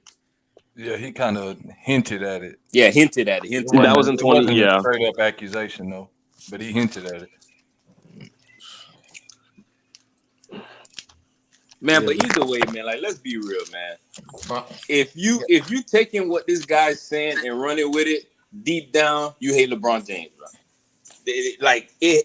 The guy has zero credibility. Zero credibility. He's a hurt man. He's hurt that his wife supposedly gave LeBron James attention that another man would not want to see his wife giving another man attention. So that's what it sounds like to me, because if y'all remember, LeBron James had went to the UFC fight when he fought Anderson Silva. He was front row. And what it sounded like to me, that the wife was probably looking at LeBron a little way. And ever since then, it's been on with this man with LeBron. It happened It happened at a backstage event. And they basically just said, out of the blue, out of all the people there, LeBron just walked up to his fiance and said, this is what he says. Like, I'm put on the screen. He says, if there's a TikTok in your blouse, are you happy to see? He's happy to see. Come on, bro. That don't even sound like nothing he would even say. Yeah. And let me guess, there were no witnesses, right? No, there were none. Yeah, there were none. No witnesses for the wheelchair situation. No the witnesses. The last time we seen a whole bunch of fangirls go after LeBron ran down as fast as he could down them escalators. Like, he didn't want no part of them females. So I don't see how he would even get caught up in some bullshit like that. Yo. Oh, hold on. We gotta get Herm up here. Look. We gotta get Herm up here. Look. Okay. Herm I ain't gonna lie, like the one thing hold on 1 second, Chris. Look, we got her. He says, let's destroy Chael Sonnen. Can't let the white man win. We always gotta go at each other. Let's destroy what what? He We're not Yo, what destroyed about him himself. saying What is that he Floyd talking hold didn't on. make over 100 How are million we in his destroying career? him? That's what you need to talk about. How are we destroying him by simply talking about the things that he's done? We're just talking about his track record. This is not destroying him. I'm just saying, before I take anything that he says about LeBron as credible, because when I was listening to a podcast that you were on, Herm, y'all were saying he has no reason to lie on LeBron, as if y'all have actually looked these things up. But when I go digging deep, 2013, he's had a beef with LeBron. He's had an issue with LeBron since 2013, since he claimed that LeBron James walked up to his fiance and said, "Do you have a tic tac in your blouse? Are you happy to see me?" And his obsession with LeBron was so bad that the UFC said he has a bizarre one-sided feud. Remember, one-sided. LeBron ain't even part of this feud. This is just his made-up arguments in his head. He says he has a one-sided feud. This was back in 2013. This ain't even recent, with LeBron James, right? Then he came out with the story that he saw LeBron diss a little kid in a wheelchair. Nobody else saw it. He only saw it in his imaginary world. See, he keeps coming up with these weird stories about LeBron. Nobody believes him. So why should we believe him now? So all I'm saying is, I need you, Herm, to come on here and tell me what makes him credible. Right? Because if you're going to run with the narrative that what he's saying is true, you got to convince me that he's credible in these matters. You can't tell me he's credible because he said John Jones and Lance Armstrong got caught using PEDs, because they got caught by other means and other people. You can't now come after the fact and talk about it and try to use that to strengthen your credibility. You didn't snitch on him. You didn't rat him out early. You didn't do none of that. You can't talk. So hold on. Let me drop the link for Herm, because Herm is going to help us out. That's what Herm keeps saying when I listen to them talk. Like, they keep saying, "Oh, he told on John Jones." Herm. Like, bro, like, Herm, hold on, y'all. Hey, y'all, look. Let me tell you. Let me ask. I got a question for Herm too, because I heard Herm say on the podcast too. He said, FYF. He said, "Yeah, I dealt with FYF already." When the hell did you deal with FYF without looking like a fool? Come on, Herm. Herm, I be laughing, man. You be running around saying the most comedic comments. You called him a retard the other day. No, I said he does. He has the mannerisms, and he starts to kind of act like that when you can't control him. Like if you was just on here, Ralph, and somebody was just talking, and then you just blurt something out, I'm gonna be like, "Damn, what's wrong, Ralph?" Sound like a Migos track. But that's what he be doing. Like, somebody be talking to be quiet, and then Herm would be like, "Oh, I'm like, Herm, goddamn, you messing up the quality of the audio, man. I don't want to keep muting you, man." But like, it's just like, what do you want me to assume? So you don't want to take me as a medical expert, so I'm not credible when I say that. When I say Herm is a retard, I'm not very credible, because I'm just going off my very limited knowledge of his actions. So don't take me as credible. So I don't want to be like Chael Sonnen in that. Where's the mother of the diss kid at? Man, like, no statement ever made. Hey, hello, Lamar. Yeah, hey, now someone asked me when I mentioned your name, someone asked about you, nigga. So I told them basically, I said, man, all that nigga gonna do is put me backstage. I was telling Young Africa this shit. So I was just talking this shit, man. Hey, I'm all about having fun. Oh yeah, I never take nothing personal though. I don't know why cats be making things so personal on this YouTube shit, but that's what they do. Like I said, I fuck with you. I mean, well, I mess with you. I'm not bad for cursing, but I mess with you, man. It just be all fun and games. End of the day, y'all, and we go at each other all the time. We don't never question the white man. We go at each other 24/7, be mad at one another over some taste. People gonna have a different opinion. Ain't nothing wrong with having a different opinion, but in this matter, Chael Sonnen should be forced to come up with some evidence. You dropped a bombshell, come up with some evidence. Man. If not, LeBron take every dime he got. LeBron need to take every single penny that he got. We're coming up with the BS that he came up with. That's all he got to do. End his Don't ass. even Just got end nothing him. worth Just end his that nigga. time. That's the Yeah, Or problem. that white boy. Cause I LeBron, tell you what, if you do Tom Brady like that, Tom Brady gonna take his ass to court. but LeBron has been. And Chael Sonnen has been throwing false allegations at LeBron since 2013. LeBron just ignores them. LeBron don't care. It don't really affect LeBron. So why does he have to file a lawsuit, spend his hard-earned money, and waste it on a lawsuit for this man just to make the public happy, just so y'all are basically say, okay, he has to be telling the truth because he spent his hard-earned money, time, effort, and energy in suing this guy and basically telling him to shut up. He has to do all of that. And for LeBron to do something of that magnitude, it's probably going to cost him millions because his time is valuable. He has to pay attorneys. He's going to have to travel to courtrooms. He's going to have to find the right jurisdiction, all this stuff. He has to spend millions just so y'all can walk away and be like, okay, he defended his reputation in court, so it's true. Well, my thing is, he's been ignoring his ultimate hater and Skip Bayless all this time. Like, he's been literally saying all types of things about LeBron James, not attacking his personal character, but been going after him all these years. If he hasn't responded to Skip, I don't see why he would even respond to this either. It was just keep it real. Herb, I got a good question for you, bro. Because I meant to ask you this the first time you brought up suing for defamation. This nigga left, of course he did. Anybody talking about and Herm, when you get back here, you'll hear this question. For anybody that believes LeBron needs to sue Chael Sonnen for defamation, what case does he have to sue him for defamation? He definitely don't have one.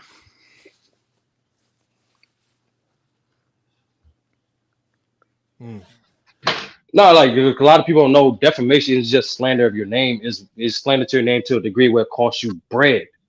Yeah. So what like come on, bro. Like what do you mean? Cardi B ain't need it, but she sued Tasha K. Cardi B, bro. What?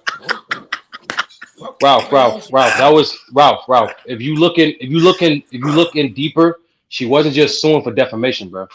Oh man. Bro, she talked about her kids and said she had diseases, bro. That is defamation. No, Zach. So Ralph. Like I said, when you look more deep into it, she didn't just sue for defamation. Even the example that you gave, Ralph. If you tell a person like that, artists like Cardi B, who is accessible to the public, who wants to go on tour, a bunch of that, you tell them they got a disease that is affecting her bread. Now you're affecting long-term contracts with certain venues. Yeah, that's a fact. He the same thing. He can say talk about jersey sales or whatever. Yeah, but it's not affecting LeBron. But his problem is why does he have to do all of that for you to believe? But Sonnen only has to just say a few words. For me to believe. He has to say a few words that without proof, and y'all believe him.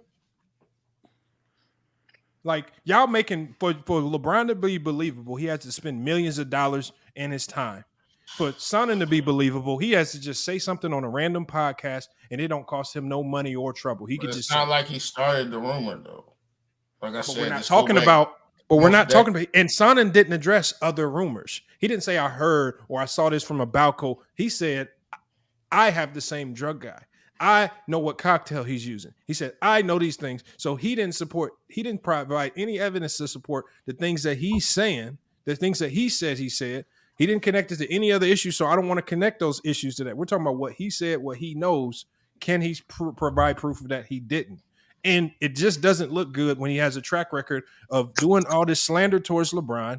There was an issue that he had with LeBron and his now wife.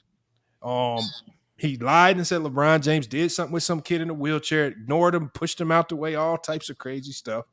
It got so bad the UFC had to say, stop with this one-sided beef with LeBron. You look dumb. But we supposed to believe him now. His credibility is in question, Ralph. That's all I'm saying. His credibility is questionable. Ralph, I think a better question is, how come no one, especially in these YouTube spaces, mentioned a guy who's more rich than LeBron, who's arguably just as popular as LeBron in his own sport, just like LeBron. Why no one in these YouTube spaces mentioned Tiger Woods?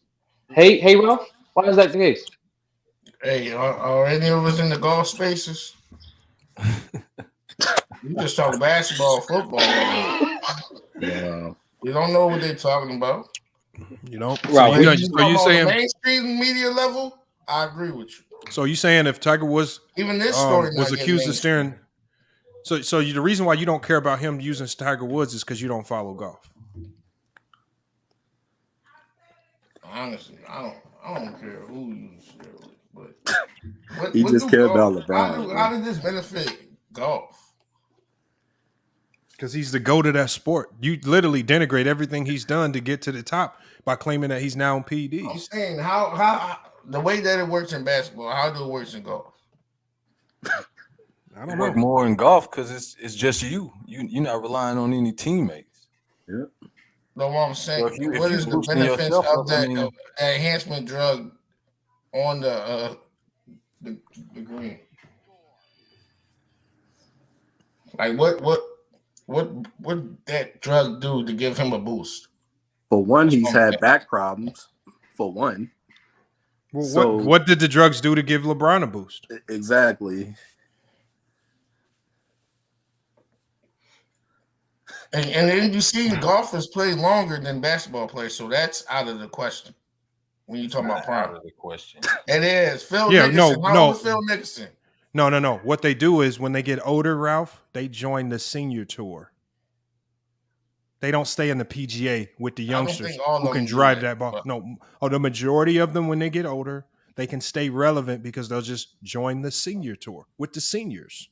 And they're not golfing against 25-year-olds who can outdrive them. So why no Ralph, allegations came up that's about Ralph. Serena Williams? And I was just Ralph, that's their version of the big three. And they actually did it way longer than the big three. Like real talk, that's what it is. Like I'm being honest. And nothing too and Ralph, I know you don't know this, but actually if you look actually Tiger Woods' longevity is just as comparable to LeBron. People forget Tiger. It might be longer, exactly. To your point, it might be longer. Came out like in the 90s. Because he's been competing against grown men since he was just like LeBron, since he was a teenager. He was younger, actually, when he first competed against grown men. And that's what I'm saying. Why the Williams sisters? Allegations came up about them. They longer than they prime than LeBron. It depends who you talk to, Ralph, because a lot of people, the same way how people giving Chael Sonnen all this attention, no one's giving Jason Whitlock all this attention when he had the same allegations. Exactly. Same one. About the exact people you said. About Serena Williams, Tiger Woods, and LeBron, Kobe too. All that. But no one was given nowhere near the same amount of clout Jason Whitlock. Why is that? He's in the media.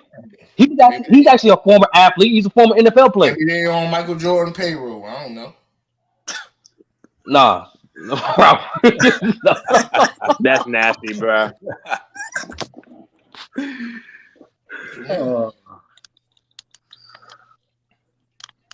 Nah, but a lot of people know this. A lot of people know this. Like, no matter how many steroids you can take, it don't teach you skill. There's no drug that just give you skill. Which is why I think that fighters like John Jones haven't been completely destroyed in his sport. I mean, you still have everybody in his sport saying he's the GOAT with the accusations, make you focus though. with the test. What? So you saying he taking Adderall before the fight? Wow. No. It's because one Lamont is the reason why John. He's not even considered a consistent GOAT, but the reason why he's in the conversation is because of his level of dominance. And like I said before, no matter how much steroids you take, it don't give you skill. As of the way he finishes, the way he performs is very skilled and high IQ. You can't get that no matter how much drugs you take. And third of all, I want to clarify this with Jones.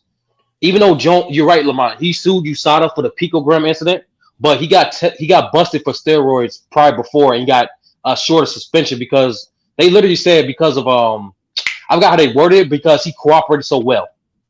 And then the second time he got busted, he had cocaine in the system.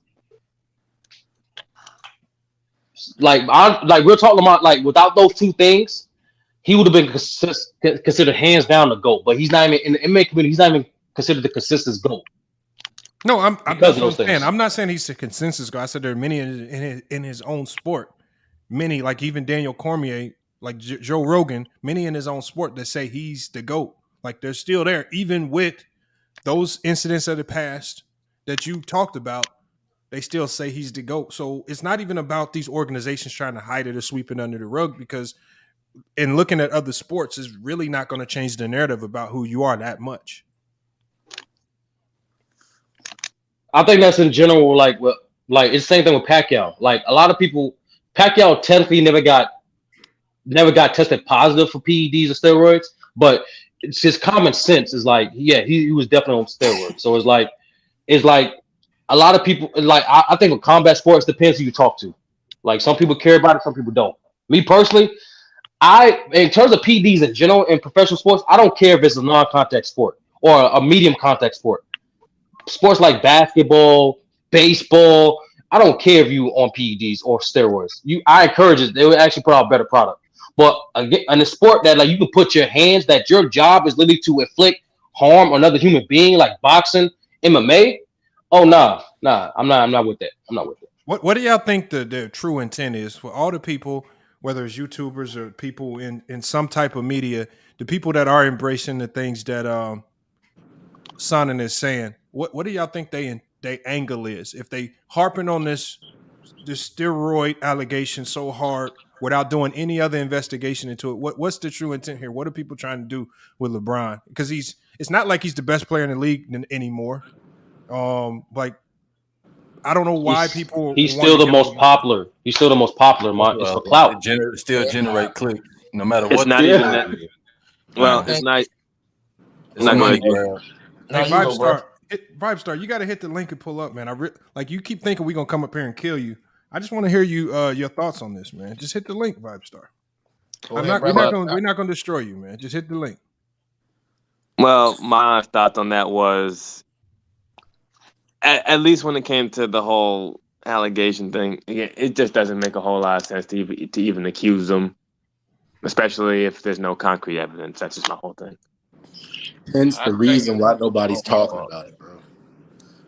Like the only people I've heard talk about this is YouTube haters, bro. I haven't seen ESPN, NBC, FS1, whatever network you want to name, bro. Like who I haven't seen nobody talking about it. It was posted in Sports Illustrated. I'm gonna keep saying it. Sports is anybody besides Sports Illustrated talking about it, bro?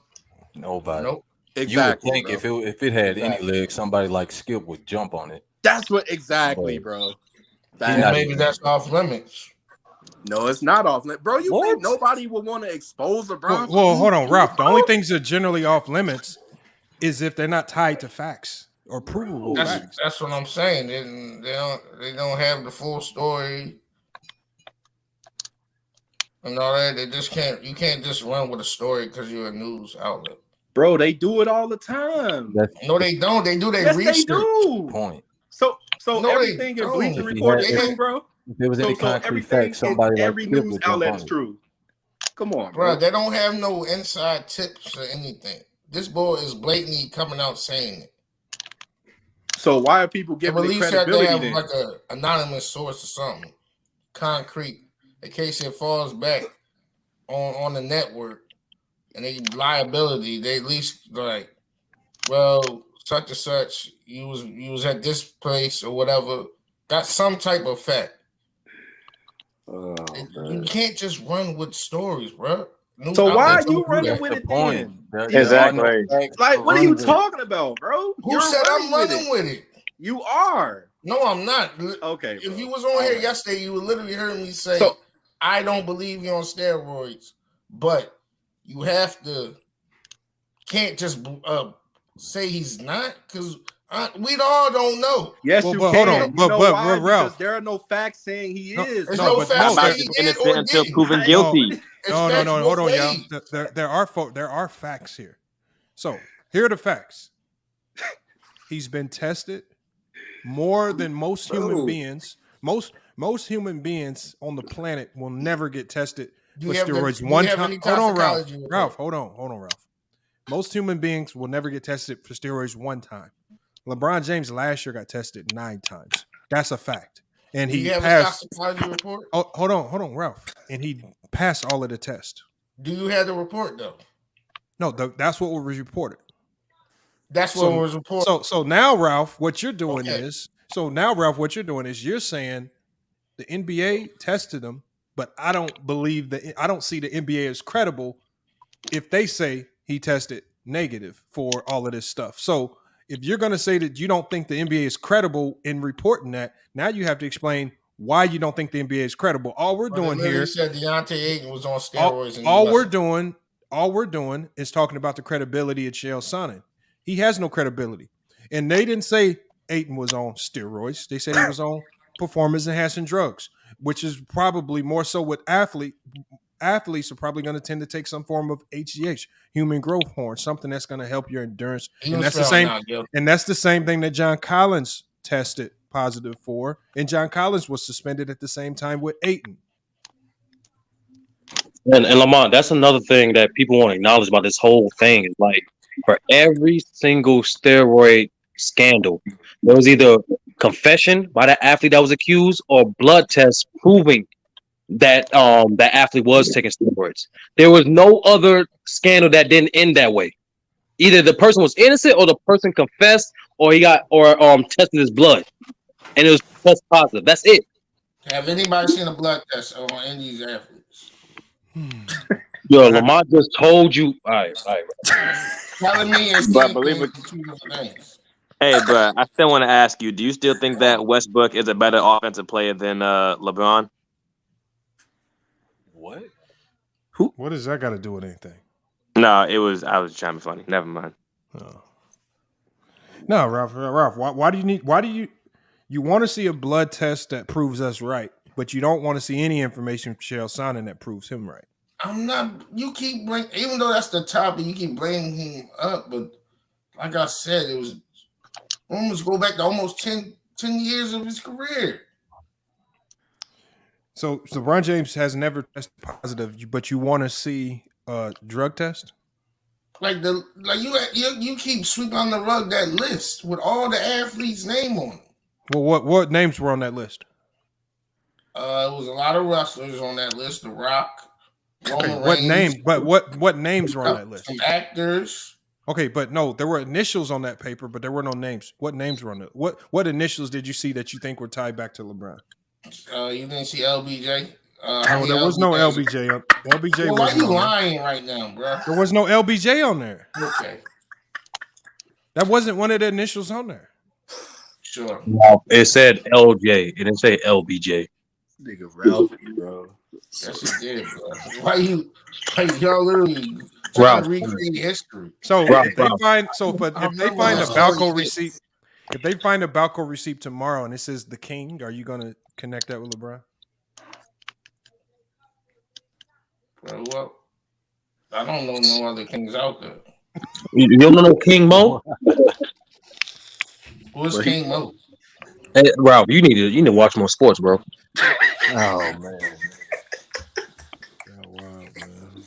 Yeah, it could be Larry Johnson. Yo, man, bro. But he said he ain't running with it though.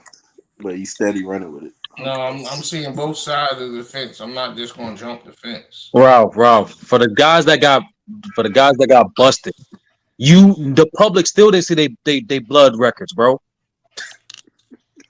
Cause you just said they snitched on themselves. No, that's not how that. And Lamont, even right there, man, that's telling right there. Like, we can show this brother that the paper say LJ. In his mind, it's still gonna say LBJ. Who showed you? Did anybody show me a paper? I don't think so. Ralph. You talking about? You showed me. Do you know who Ortiz is from baseball? David Ortiz. Poppy.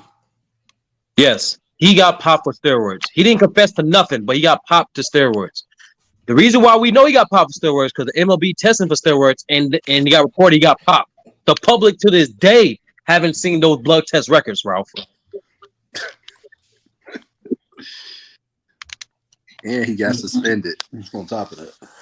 But he got suspended, but it was like towards the end of his career. He still got in the Hall of Fame, but we ain't got to talk about that. So y'all can run with the narrative that Jordan got secretly suspended. We don't have no facts on that, but they can't run with this narrative. Oh, Ralph, I don't run with that narrative. Who was I running just, with that narrative, bro? I just take me personally. I take for what the man said, which he literally said. I quit. I don't feel like I have nothing to prove for the game no more. I don't have love for the game at the moment. That what he literally says. So I'm taking for his word for it. Come on, you said it several times, sturdy on these platforms. He got. I never, Ralph. Please find a clip. Ralph, please find a clip of me saying that Jordan was secretly suspended by the league. Please find that. I never said that. You will never hear me say that. You passively aggressive said it, jokingly. No, Ralph. How did he passively aggressively say it? Yo, I'm crying, son. Yeah, this man's funny. No, Ralph. I did the video, Ralph. You better off asking me about it, because I did the video. And what did I do when I made that video?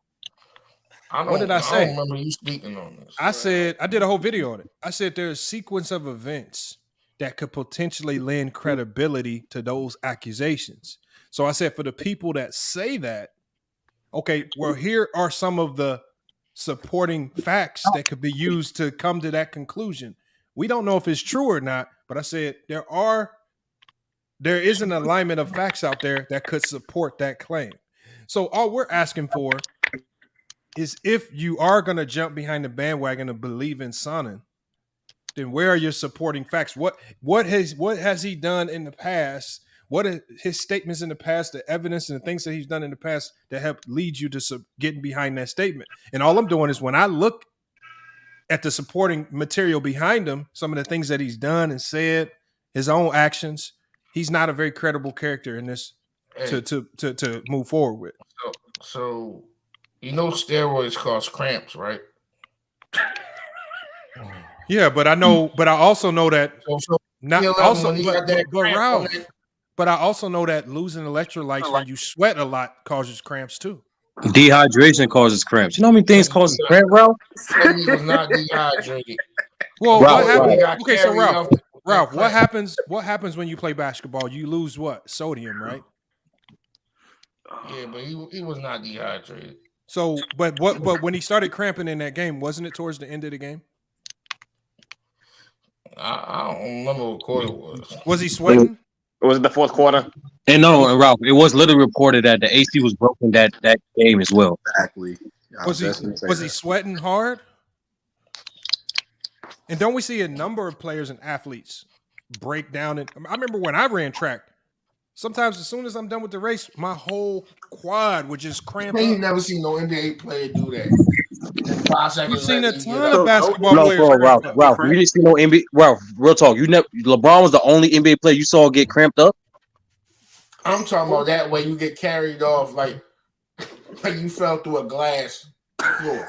Well, Ralph, we all know LeBron is dramatic, but like, bro, real talk. You never seen an NBA player get cramped? Nothing like that. Wow, Ralph. Bro, you don't watch enough basketball. No, he's a hater, bro. No, he's a fanboy. He's a Kobe fanboy. That's why he's saying. What are we doing right now? Everyone having the honest, no, Ralph. I am honest with you. I said we all know LeBron is dramatic. He's literally an actor. He's literally an actor. So what I'm telling you is, okay, and you still haven't answered the question. Is LeBron the only NBA player that you seen get cramped? That way, yes. What? No. Forget that way. Forget that way. In general, Ralph. No. Come on. He's a fanboy, bro. This is what come on, bro. Do. Happened this year. What they do, bro. Crying, the boy with the D. This is what you do, bro. You're hilarious, bro. Who's crying, bro? I'm actually laughing because you're funny, bro.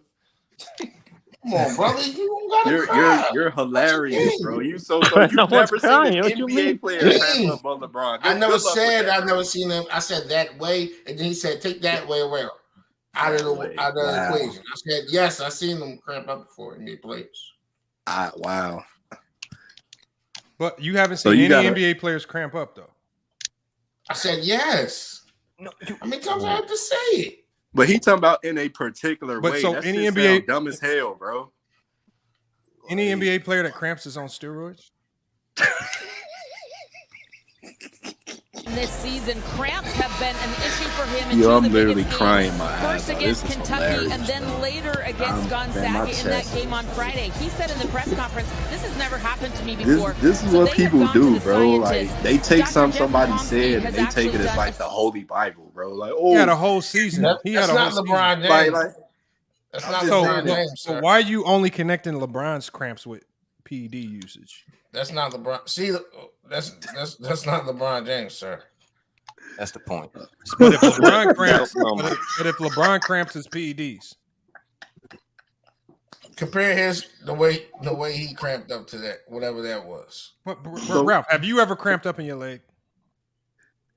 Yeah, Charlie It's Horse. all the same, Ralph. It's all the same. It just hurts. No, this man literally had the whole team carrying him like he's on a stretcher. Ralph. Hold on. Ralph. It can be that bad if you've had. Yo, Ralph. I'm gonna take for me personally, bro. It's anecdotal. I had a cramp in my lower back and my hamstring at the same time, bro. I couldn't move for a good 3 minutes. I was on the ground stuck, bro. There's nothing you can do about it. When you get a cramp, He's walking on tour ACLs. Like, come on, bro. They don't hurt Bro, that that's bad. different from a cramp. Wow, that's different from a cramp. Wow. Ralph, what you doing? Yeah, Ralph. I don't think Ralph's ever cramped up. Ralph, How do you ever cramped up before, bro? Yeah, facts, bro. You talking about it's different, Bro, Ralph. Bro, you know the worst cramp, Chael, is when you sleep after you done hooped or something, and you go to sleep, and then wake you up in the middle of the night. There's that sharp pain, bro. Cramps will break down. Lamar, that would exactly happen, bro. Look, I can have my girl come in here, right? We went on a hike. I forgot where was we hiking at? A goddamn mountain or some crazy shit. Yeah. When I went up, the mountain out here, when I got in the car on the way back, bro, I'm in the passenger side, bro. We was on the highway driving. I'm in the front seat. My leg cramped up so bad, we had to pull over to the side of the road so that I can get into the back seat just to stretch my legs out. Before. Bro, the cramps will. I'm talking about. But Ralph, how come you didn't ask me? Well, how come you didn't just thug it out and just stay in the front seat? Why y'all have to pull over on the highway? Yo, y'all gonna die, bro. The cramps make you feel like you got shot, bro. Yo, Ralph, it's like flex your arm, Ralph. Real talk, like flex your bicep for a muscle. I mean, for a minute, real talk. Do it right now. Never did it. No, Ralph, I'm dead serious. Just flex your bicep. You catch a cramp in that shit too. Just by doing for a minute. Jared have a cramp and you ain't never had a cramp, Ralph. Bro, it's like your muscle. It's like your muscle is it's flexing the hardest it ever flexed before in his life. It's like you can't do nothing, bro. You just gotta ride it out, bro. Ain't nothing. $1 on his health. Ralph, bro, the fact that we gotta explain a cramp to you, bro. He spent 1.2 a year. Yo, bro, that don't got nothing to do with you cramping, bro. Cramps, man. Your money got nothing to do with you. Man, I'm crying, man. That's like, oh my god. And he working with a Marine. Oh my god. You act like Marines don't cramp. They might cramp up more than the rest of us. Oh, I'm crying. What about that hibernation Michael Jackson chamber he in? That don't stop you from cramping. Come on, man. Oh my god, why are we so deep into this, man? Yeah, this is wild right here. If you ever played Yu-Gi-Oh, you like at the bottom, people like monster cards have special effects. There's always one of Ralph effects. He always gives you these conversations. Mr. The Ralph effect. Oh my god. I promise. My delayed trap card. Jesus Christ. Yeah. To the Sixers, man, beating them boys. Ralph, if the Celtics lose, then y'all take the second seed. And it don't matter that Joker number one either. Yeah, and y'all have a better record than the Nuggets. But I still don't think he's a better MVP than Giannis. But we can continue this conversation though. Oh man, my chest hurts. Wow, bro. Whew. Man, I got tears in my eyes, boy. That was too funny. We ain't cussing at each other. You know what I mean? We all Ralph, if you ever find a solution to cramps, bro, you will be a billionaire. Ralph, you will be the richest man on earth. I promise to you, bro. Because it's not just athletes, bro. Bro, you know how many women? You can sell that to, bro?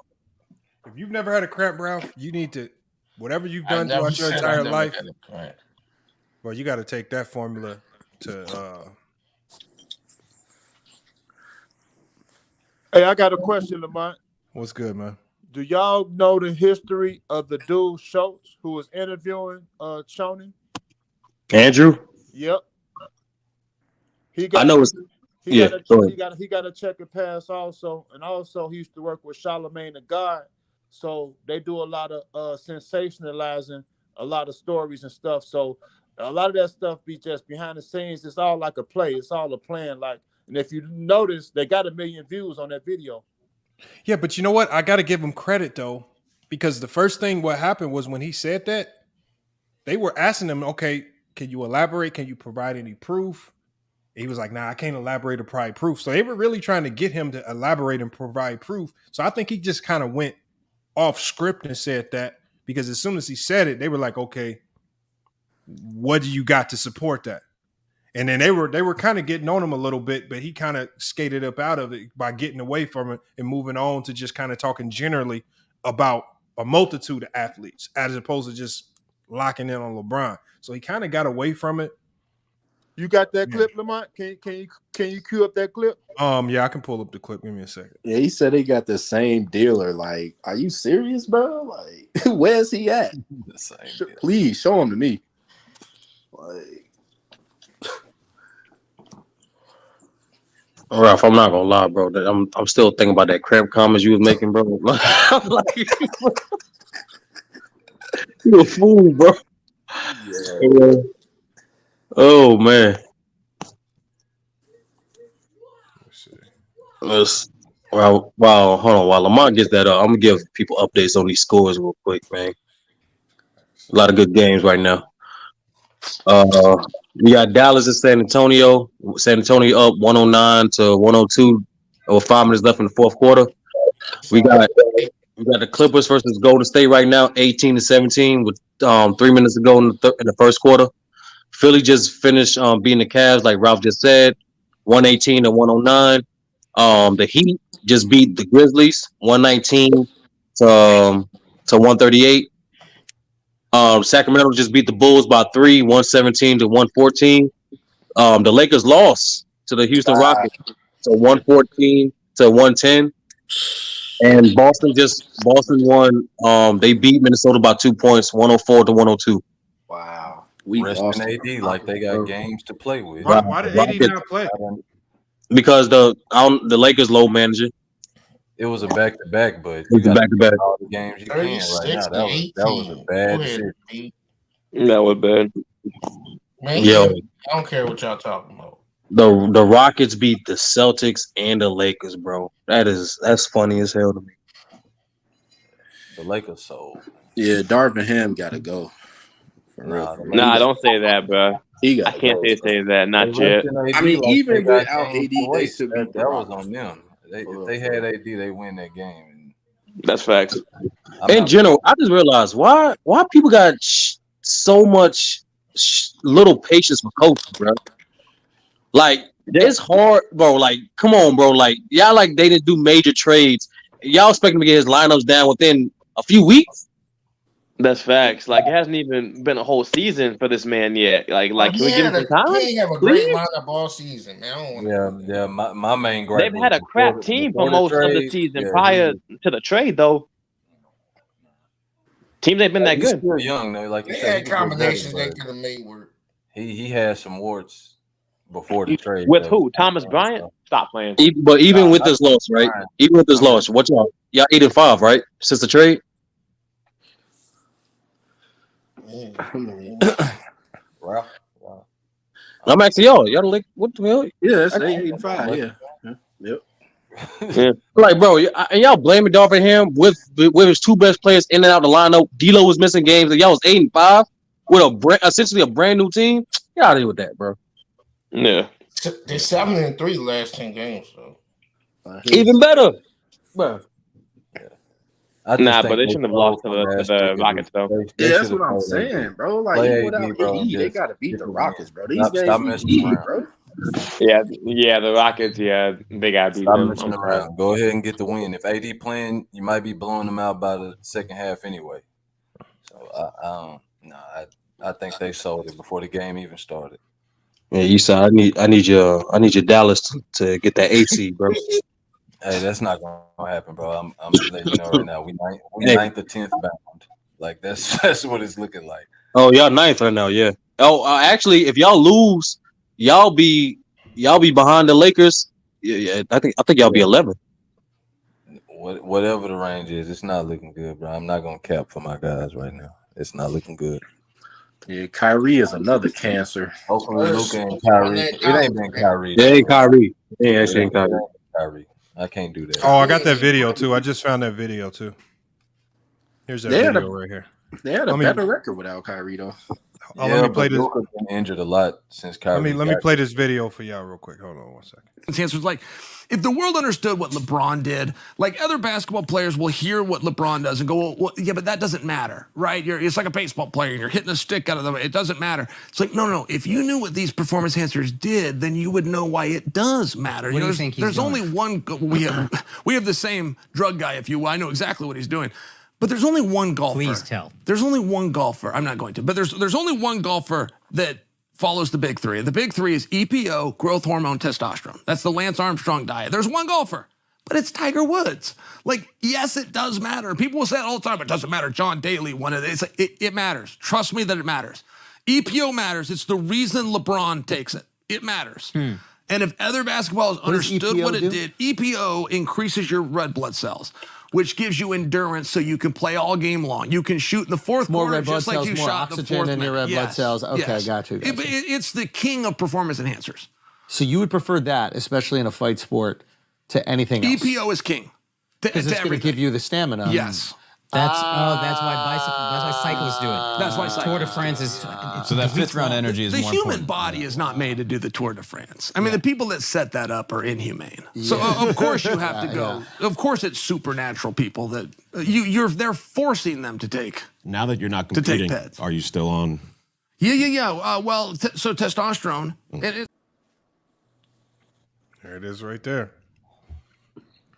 See how like I said, when they wanted him to give specifics, he kind of got away from the specifics pertaining to LeBron and just started getting more broad. Oh, golf and Tiger and cyclists, and he didn't want to narrow it down. And and then he talked about it so casually that you would presume he was telling the truth. But his history in talking about LeBron says a different story. And I think that's what people need to get on.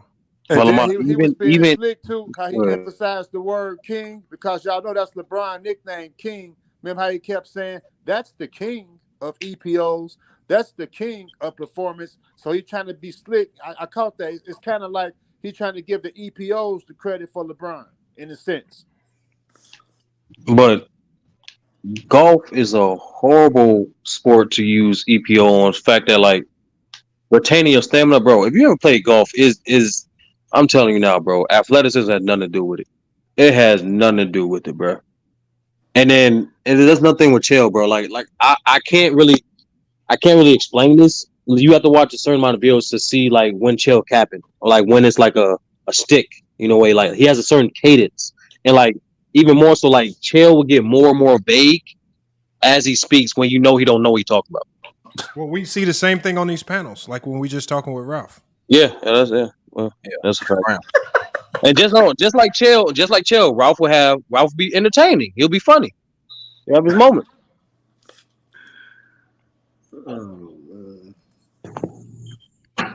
It's crazy, y'all, man. He says if PEDs makes you so good, I'm gonna buy me something and go pro. Right? That's what I'm saying. Like if they like. I don't know what I'm talking about. What y'all do. His thing. Everybody, bro. For all you PED ignorance, bro. Testosterone boosters, steroids, EPOs, wherever you want to think, bro. No matter what, you still have to get off your ass and still put in the work. No matter what. Y'all better hope don't come out like this retirement. He took them, Jones. There ain't no super soldier serum. Ain't nothing you just gonna grow your muscle just laying down. You still gotta get up and work out 2 to 3 times a day and still eat a certain diet.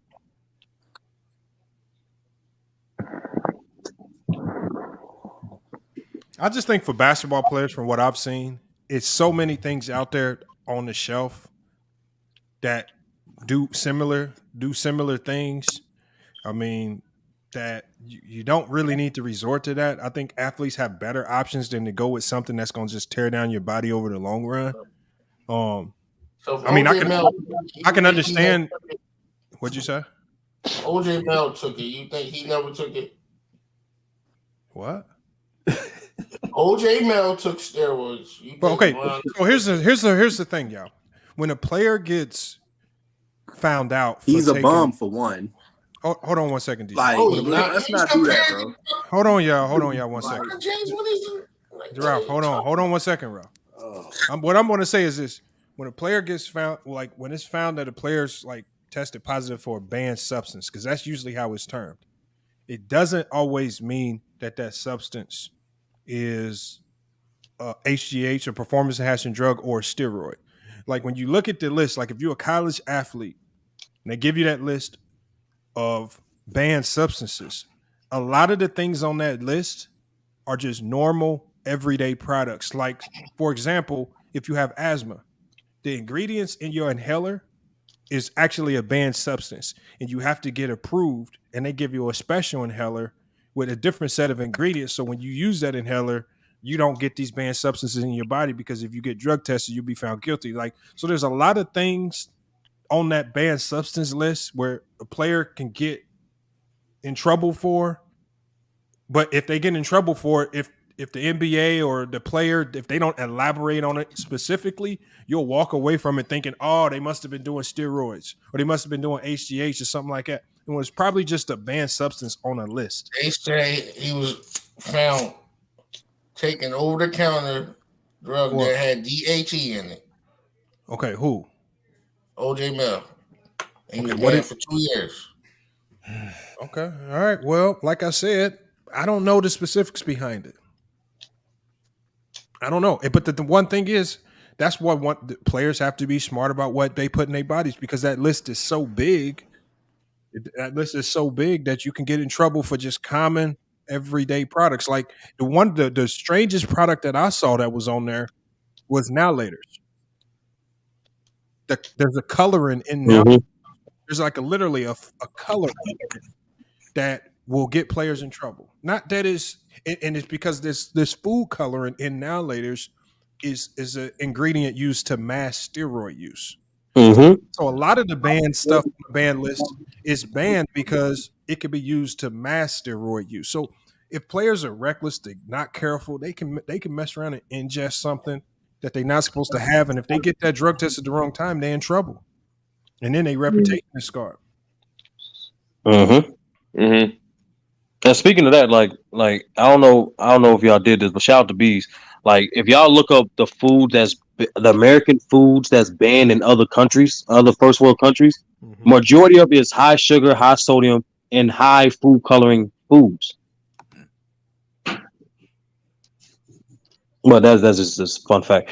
But Lamont, you're right. Yeah, like that's why it's on onus of the athlete to get your nutritionist, get your trainer, for them to go over their thing, make sure, okay, you can't eat none of this stuff. We're gonna make sure you don't eat none of this stuff. But even then, you have to be disciplined enough, at least not during the season, to take any of this stuff. Yeah. That's why, that's why I'm saying, like, people don't understand the power of discipline, bro. Like LeBron been disciplined for decades, and combine that with the talent and resource that he puts into that. So like, it's a shocker. Like this dude literally said, and people don't treat this like the last few Thanksgivings. He literally said, "Y'all only can have one more second plate." When he know the average American is not only having 2 plates for Thanksgiving, but he's literally just sharing his expertise of what it takes to get to that, to have that same level of discipline. The same thing with Floyd.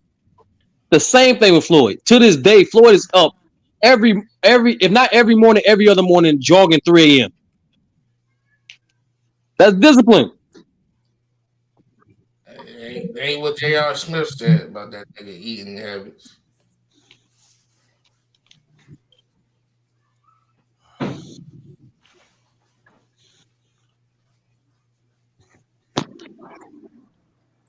And so, so when you look at what OJ Mayo said, it's almost the exact situation that I talked about, because it says OJ Mayo tested positive for DHE, just like what Ralph said. But it says this is one of the banned performance enhancing drugs, and it says I didn't know a specific energy drink that he drank had any bad substances in it.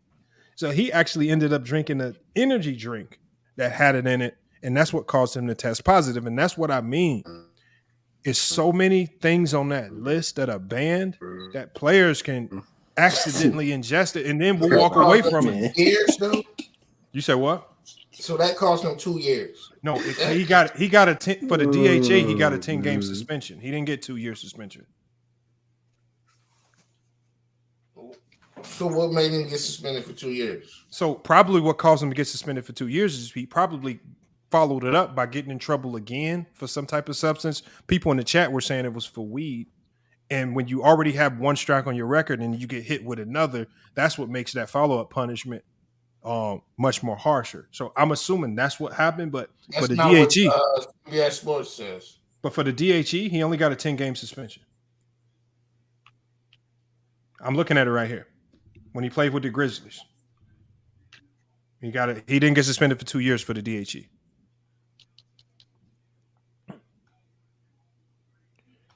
Says he got caught with weed in his system. Team look, everybody's saying he got caught with weed in his system later. I would assume that's what might have got him in trouble again. When he was on the Bucks, they said whatever he took had LSD, cocaine, PSP, and heroin, codeine, and morphine in it.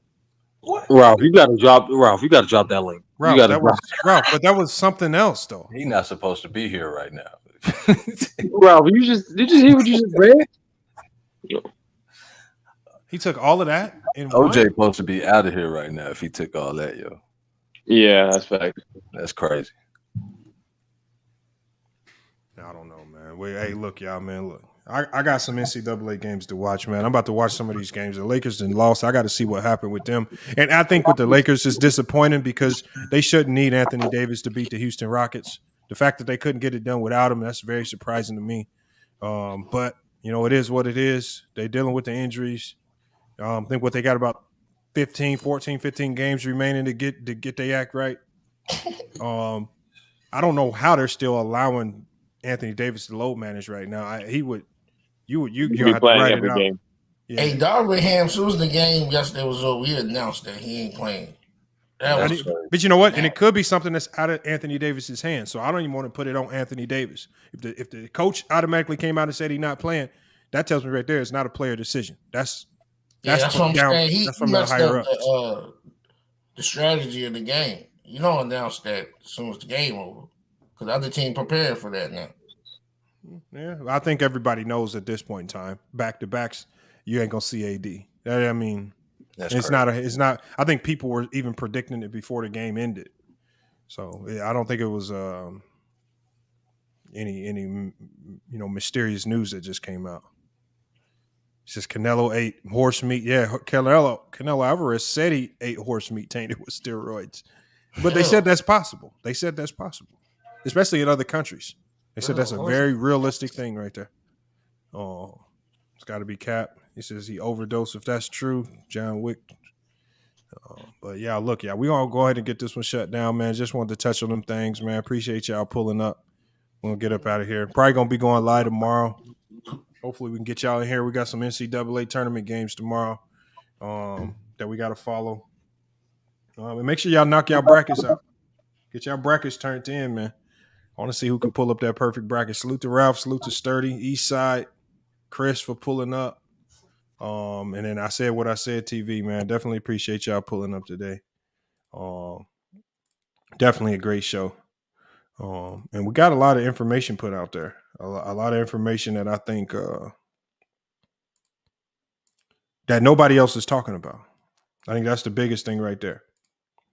There's a lot of information as far as when we talking about Chael Sonnen and his history and some of the things that he said about athletes and some of the allegations he's labeled against LeBron. It's almost as if he's playing a game where let me make allegations against LeBron until one of them sticks. And he's basically saying, okay, which one is going to stick the most? All right. He's been on record. He's been calling him out his name. He called him a doofus, said he was going to slap him in the face when he sees him. He said all of these things, and it's all things he's said since 2013. And so then we have to weigh his credibility. And I think that's the one thing that nobody's doing. Nobody's talking about is he a credible talking figure in these conversations. But that's what we're doing here at FYF Sports, man. We just evaluating the obvious things that people try to overlook and slide past us. And I think it's a shame. I think it's a shame that I think one of the saddest things is that people out here are pushing this as if it's facts and they ain't doing no real research. People are not approaching what he's saying as if it's speculation. Right? They're taking it as if the science has already been dropped. All right. I think that's the worst part about it. But it then also lends credibility to them. Then who are they? So that means, should we look at you as just LeBron James haters? Are you willing to jump on the bandwagon of anything negative? And then how will you react if information comes out to support the opposite? If information comes out to support that he's not a cheater, do we report that? Does it elevate him to any degree? How do we speak on that? And then what do we do moving forward with a person like Chael Sonnen? Right? Are we going to aggressively pursue him for lies and the deception? That I'm curious to see how those things unfold. But like I said, I doubt a lot of it happens. Salute to the new people in the chat. You got Dre Jones. Salute to Team Lil Curry. I see you back. Lord Juno. Salute to Lord Juno. I've been seeing you here the last couple of streams. Dev Sports. Appreciate you pulling up. We got John Wick. A lot of new names. Ayo 2 times. Appreciate you pulling up back. We saw Josh. I saw you in the chat.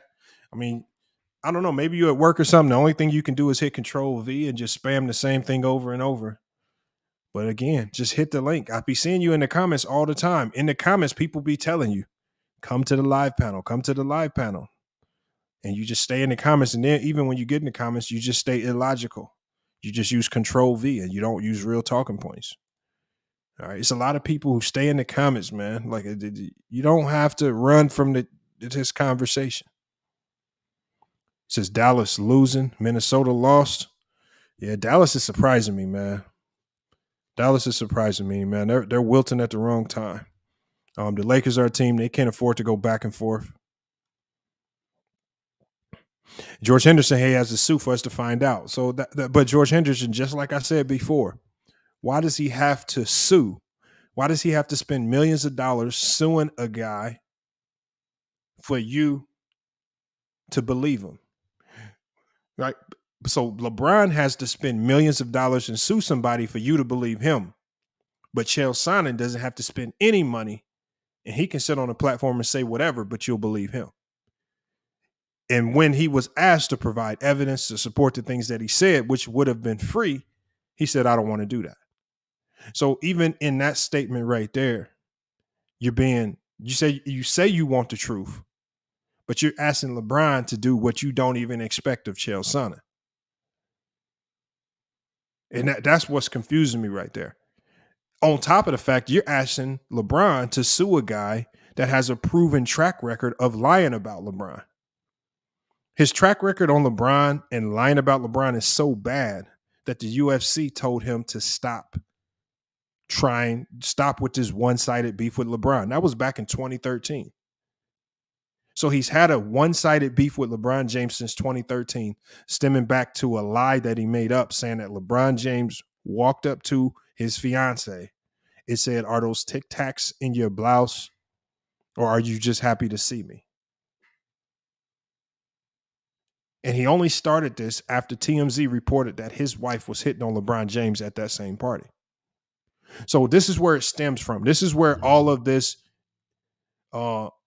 misinformation about LeBron James coming from Chael Sonnen started. It won't put him in his place. It won't put him in his place because you know what we can do?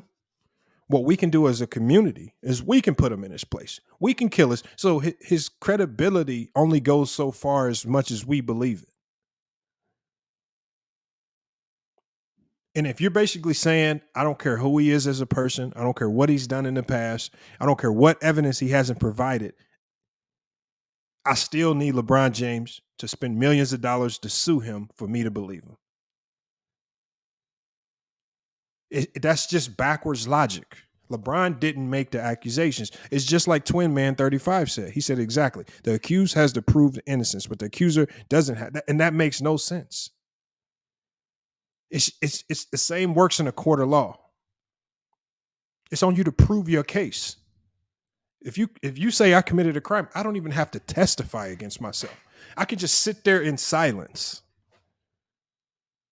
And you got to go prove your case. You got to go prove why you think I committed these crimes. No, you don't have to go by the law. Remember, this stems back to 2013. LeBron did not need to sue him in 2013. LeBron didn't need to sue him when he came out and said that LeBron said something sexually disrespectful to his fiance. LeBron didn't need to come out and sue him when he made up this story about seeing LeBron in the airport, pushing some kid in a wheelchair out of his way and saying, no, I'm not taking a picture with him. He's done this before. And also for LeBron, for you to sue, right? For you to be able to sue, you also have to show that it's hurt you. So with Cardi B, when she sued Tasha K, well, she said mental distress. She said she became suicidal. So that means LeBron James would have to go into a court and say and explain how these allegations have hurt him to a certain degree. And the only thing that's going to do is going to give you guys more ammo to just throw more negative stuff his way. Oh, I told you he wasn't mentally strong. I told you he was weak. We got Josh says. He says, so LeBron talks about everything else and comes at everybody from Kyrie, Trump, Barkley. All right. But he's not going to address this. So first of all, I don't remember LeBron going at Kyrie. I remember LeBron James supporting Kyrie when LeBron James asked the media personnel a very specific question. Says, y'all want to spend all this time attacking our homie Kyrie, but you ain't said nothing about Dana White. All right. When he attacked Trump, Trump was doing things that were extremely questionable, but that's politics. And when you're talking about Barkley, well, Barkley says a ton of things that people go back and forth with, and that's his NBA brethren. He's going to go back and forth with him. That's if that's even true, but it sounds like you just made all of that up, Josh.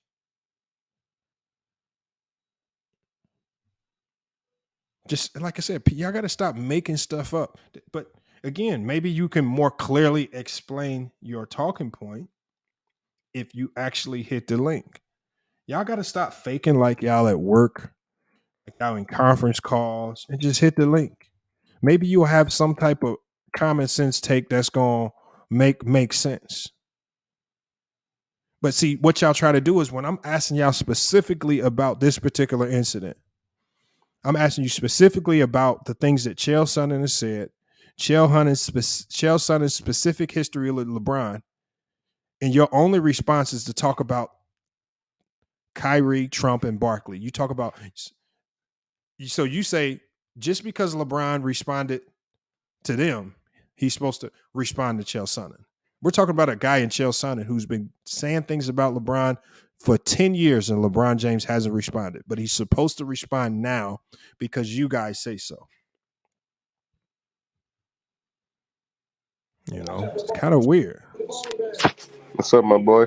What up, Joe, man? We was almost about to get shut this down. What's good, man? What you got on this? I kind of agree with what you're saying. You know, Chael Sonnen's a fishy dude to be. You know what I mean? Like trusting and shit, but we can't lie and say that there's. Hold on, you got an echo. You got an echo, Joe. You got an echo in the background. How about now? Yeah, it's better. All right, so Chael Sonnen isn't the best, person to be talking because, like you said, he got a history with LeBron and whatever. They got like a little personal vendetta. But I think if you, I'm sure you guys remember this when ESPN or was it TNT weighed LeBron before the game and then after the game, and he had gained 7 pounds. So there has been moments where we're like there's got to be some genetic help, some type of help that's going on with LeBron because you work out, Lamont. There's no way you could gain 7 pounds during the game without some help. You know what I'm saying? So There's no steroid that exists that will make you gain 7 pounds. So what can explain? I want you to enlighten me. You know what would explain a 7 pound difference? I don't know. I can tell you. It's probably the scale. So you think the scale, because it don't make sense. Bro, we see scales get miscalibrated all the time, especially these digital scales. When they get miscalibrated, then it could be off 5 to 7 pounds here or there. If you got multiple people we don't know. But the one thing, when you see that big of a fluctuation, especially after a basketball game where you generally lose water weight when you hoop and you become lighter, for him to become heavier in a game for absolutely no reason. Makes no sense. One thing is that steroids don't make you gain weight in that short of a period of time. Doesn't No, make you you're right. retain water that much. So you're absolutely right. The only thing I can think that makes sense is the scale was just miscalibrated. Yeah, because that shit made no sense, bro. I'm like, what the fuck is he doing? Excuse me, I don't want to be swearing, but like, how could you gain 7 pounds during a game? Like you said, you lose weight, water weight. There's no way you're gaining 7 pounds. I don't care how much food you eat. You can go to a buffet, you're not gaining 7 pounds. There's no way.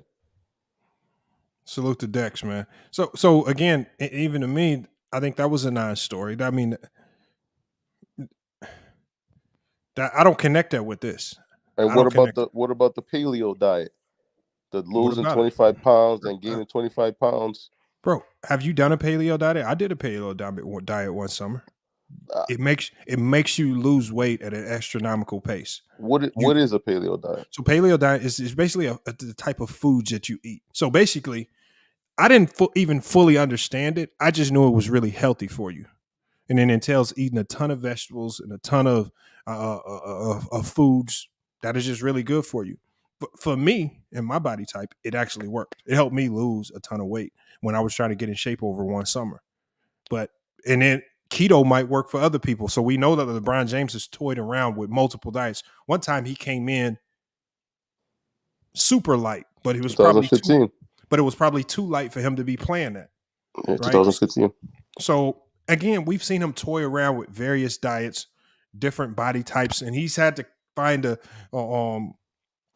a balance of the perfect plan weight of where I still have my strength, but I also still have my speed and physicality. He said his diet was cycling off PEDs, and I guess you can't cycle off PEDs. It's in your blood. It stays in your bloodstream for over a year, most of them. I mean, unless you are really ahead of the science and you have a really good doctor who can help you mask it, that's really the only way around it. But even if you try to mask it, all of the substances used to mask drugs, most of those substances are banned. So that's the problem. So we try to make these weird things, and Twin, you gotta echo, Twin. You gotta mute yourself in the background. So some of the things y'all saying don't make sense. Y'all keep saying this. Y'all trying to convince yourself of ways that Chael Sonnen can hopefully be credible by coming up with new narratives and new things that aren't even factual.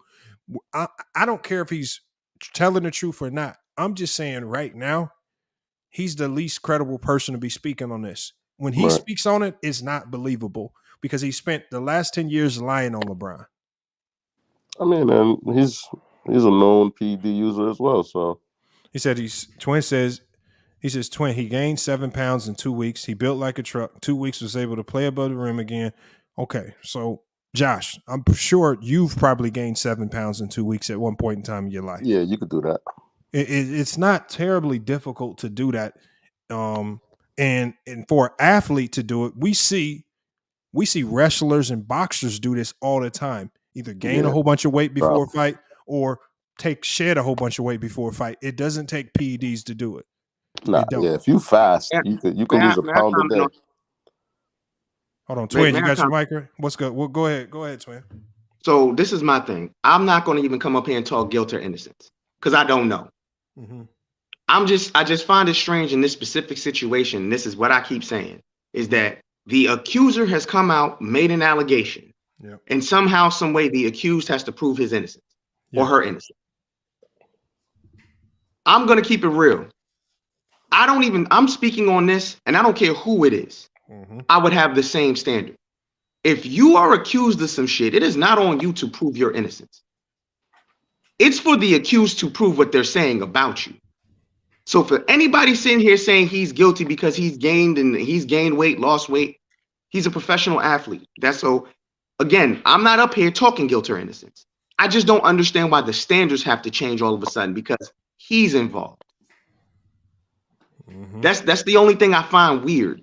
For some strange reason, the standard of someone accusing somebody of some shit, somebody accusing somebody doesn't have to provide evidence of what they're saying, makes them guilty.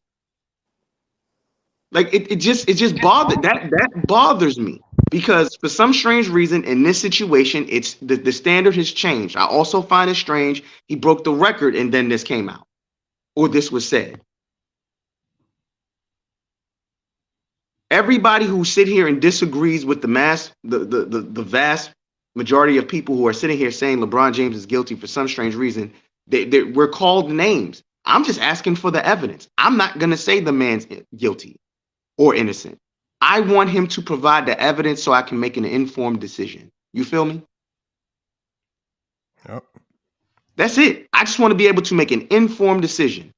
That dude who accused LeBron James should absolutely have to provide the evidence of what he said. If he doesn't, then LeBron James, if he so chooses to, should sue him. Lamont, what was Ayton on? That he got 25 games. I didn't even look. But like I said, in the NBA, when they say it, I've never run and just think it was steroids because most of the times there's not many actual steroid type of products that actually benefit basketball players. Just like the doctor that I quoted the other day, he kind of listed off some things. He talked about some fat burners that can get you to lose weight and things of that nature. But he says none of these things, like he was accused of using EPO. But he says with LeBron's physique, he named it a whole bunch of other steroids that could potentially help him get that physique. But when he talked about LeBron, he says, when I look at LeBron's forearms, he says LeBron has a great physique. But some of the indicators that I would normally see in somebody that's using steroids to get that physique, like extremely big forearms and things like that, he says, I'm not seeing it in LeBron. Right. And it is what it is. Now, you got people who are going to take that surgery he had to remove a benign growth from his jaw. Some people are going to say, well, steroids can cause that benign growth. Is that true? Well, steroids can potentially cause growths, right? But what steroids normally do, because remember, when you start taking steroids, it affects all your muscles. And so what it does is it gives you that chiseled jawline. So the one thing we know about LeBron, though, he's always had that chiseled shaped jawline his entire life. So it's hard for me to go that route. When you talk about the benign growth, well, you can get a benign growths happen, don't really have a reason attached to them. They happen to anybody and everybody. Like I know my dog had a benign growth that needs to get removed. It's benign. It's not going to do anything. Just leave it there. Right? If it grows any bigger and it becomes uncomfortable, you get it removed. But they happen. It's probably going to happen to everybody sometime during their lifetime. So, Lamont, what would you say? LeBron, 240 when he walked in. By like his third year, right? He was probably like 260, 270. Mm-hmm. And since then, he's maintained around the same weight. I'm not going to lie. So probably like since 07, he's been walking around 260 plus. I mean, it is what it is. I mean, these athletes do a lot of different things with their weight, whatever. I mean, obviously, whenever you're an athlete and when you play, you know, they want you to play above what your normal walking around everyday weight is, because over the course of the season, you're going to naturally lose so much weight. They don't want you just dropping below. But I don't know. I don't know what his strategy is. The only thing that I know is that he hasn't failed any drug tests. And last year he was tested 9 times. Like, that's the fact here. Like, so the fact is he drug tested 9 times, 3 of them blood test. What do you want me to do? Why is it when you point that out, and when I say that, people get mad? Where's the drug test? Where's the failed drug test? I've heard people talk about Lance Armstrong. You know what Lance Armstrong had? Lance Armstrong had evidence against him. Mark McGuire, Sammy Sosa, Chuck Knobloch, all those MLB players who got caught up had evidence against them, drug tests against them. That's all I want is the evidence. I'm not sitting here trying to change anybody. I just find it strange that he's involved and all of a sudden he's not getting the same deference that Kobe got. Because even when that allegation came out about Kobe, and I know people who hate Kobe Bryant, I got friends who hate Kobe Bryant. I'm going to be honest, I'm not a big Kobe fan. You know what I sat here and said? This is probably a shakedown. I don't know that for sure. I'll wait for the evidence. That's literally what I said when it came to any of these, anybody. Where's the evidence? Provide me with all the information. What I'm not going to do, even with players I don't like, is sit here and say something come out against them, they're guilty. That's just wrong. Mm-hmm.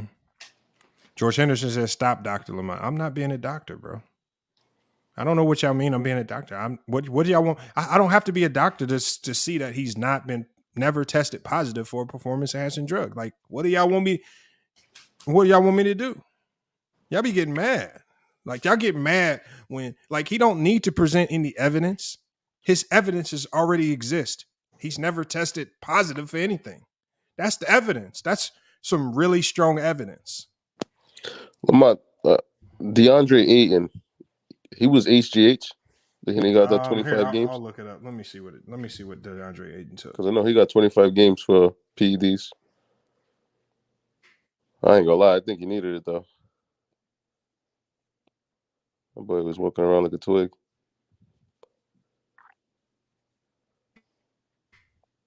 Giannis came in the game skinny as hell. This dude is ripped now. Did he take PEDs?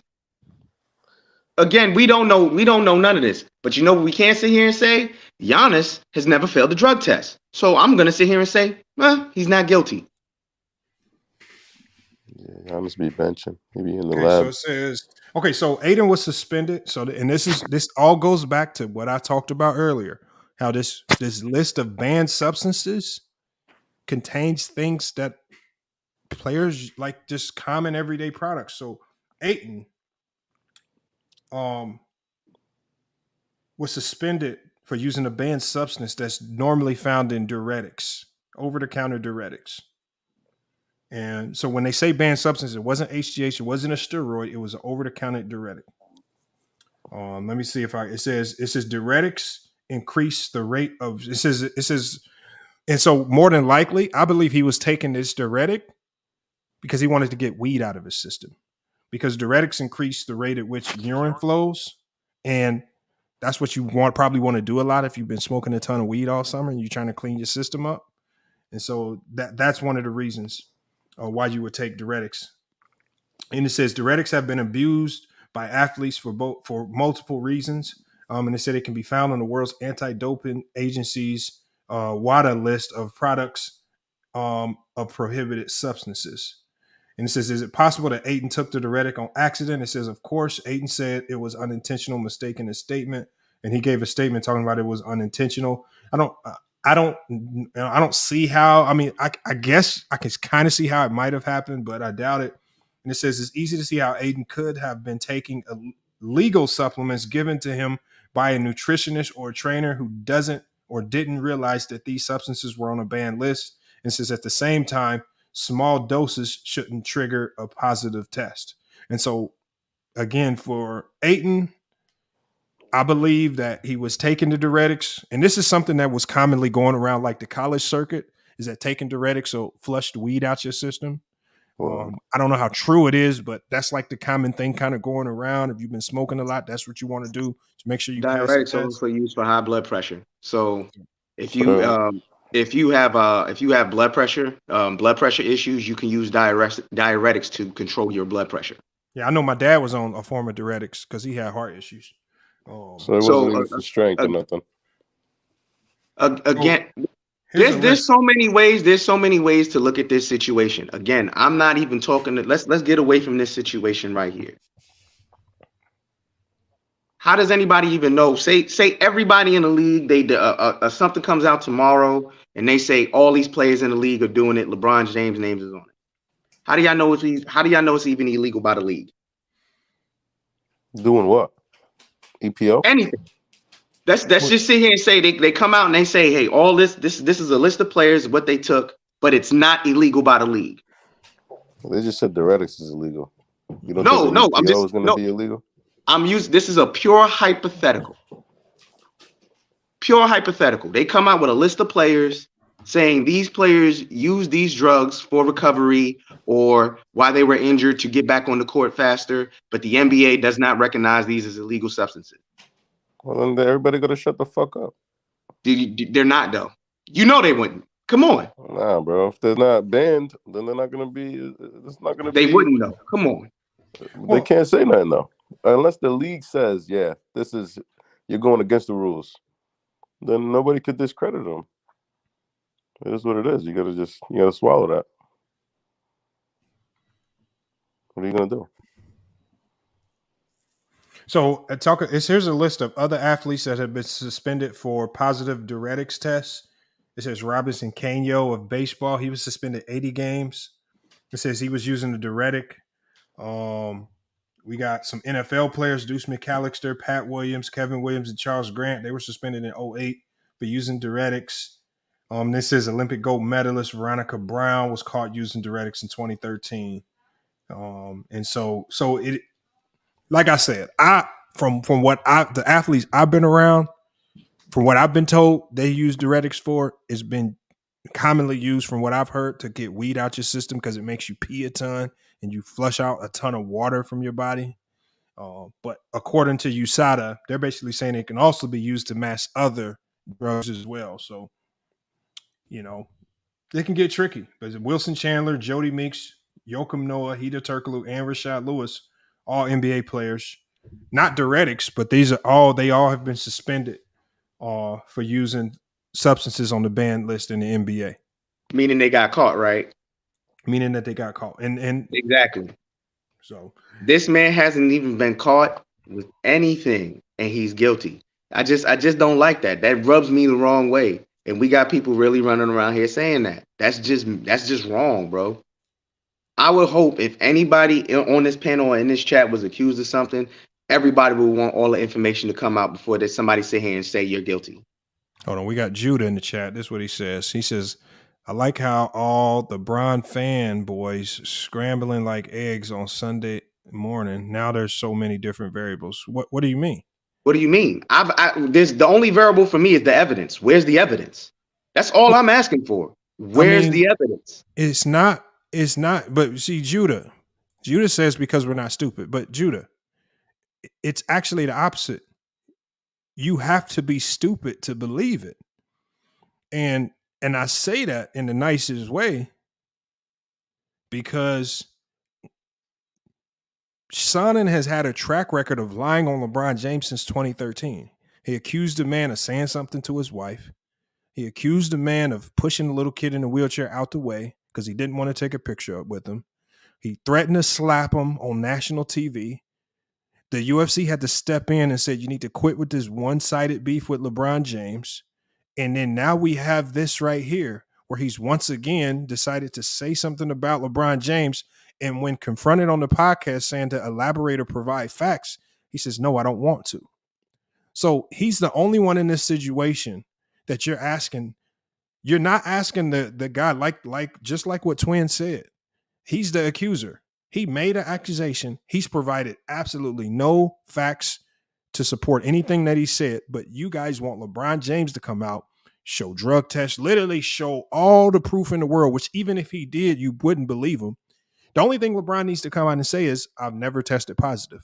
But to you guys, then you guys will say, Oh, the NBA is trying to cover it up. So this is not even about LeBron. This is about an NBA and a league that's willing to cover up any misdoings of LeBron just to protect the league and his reputation.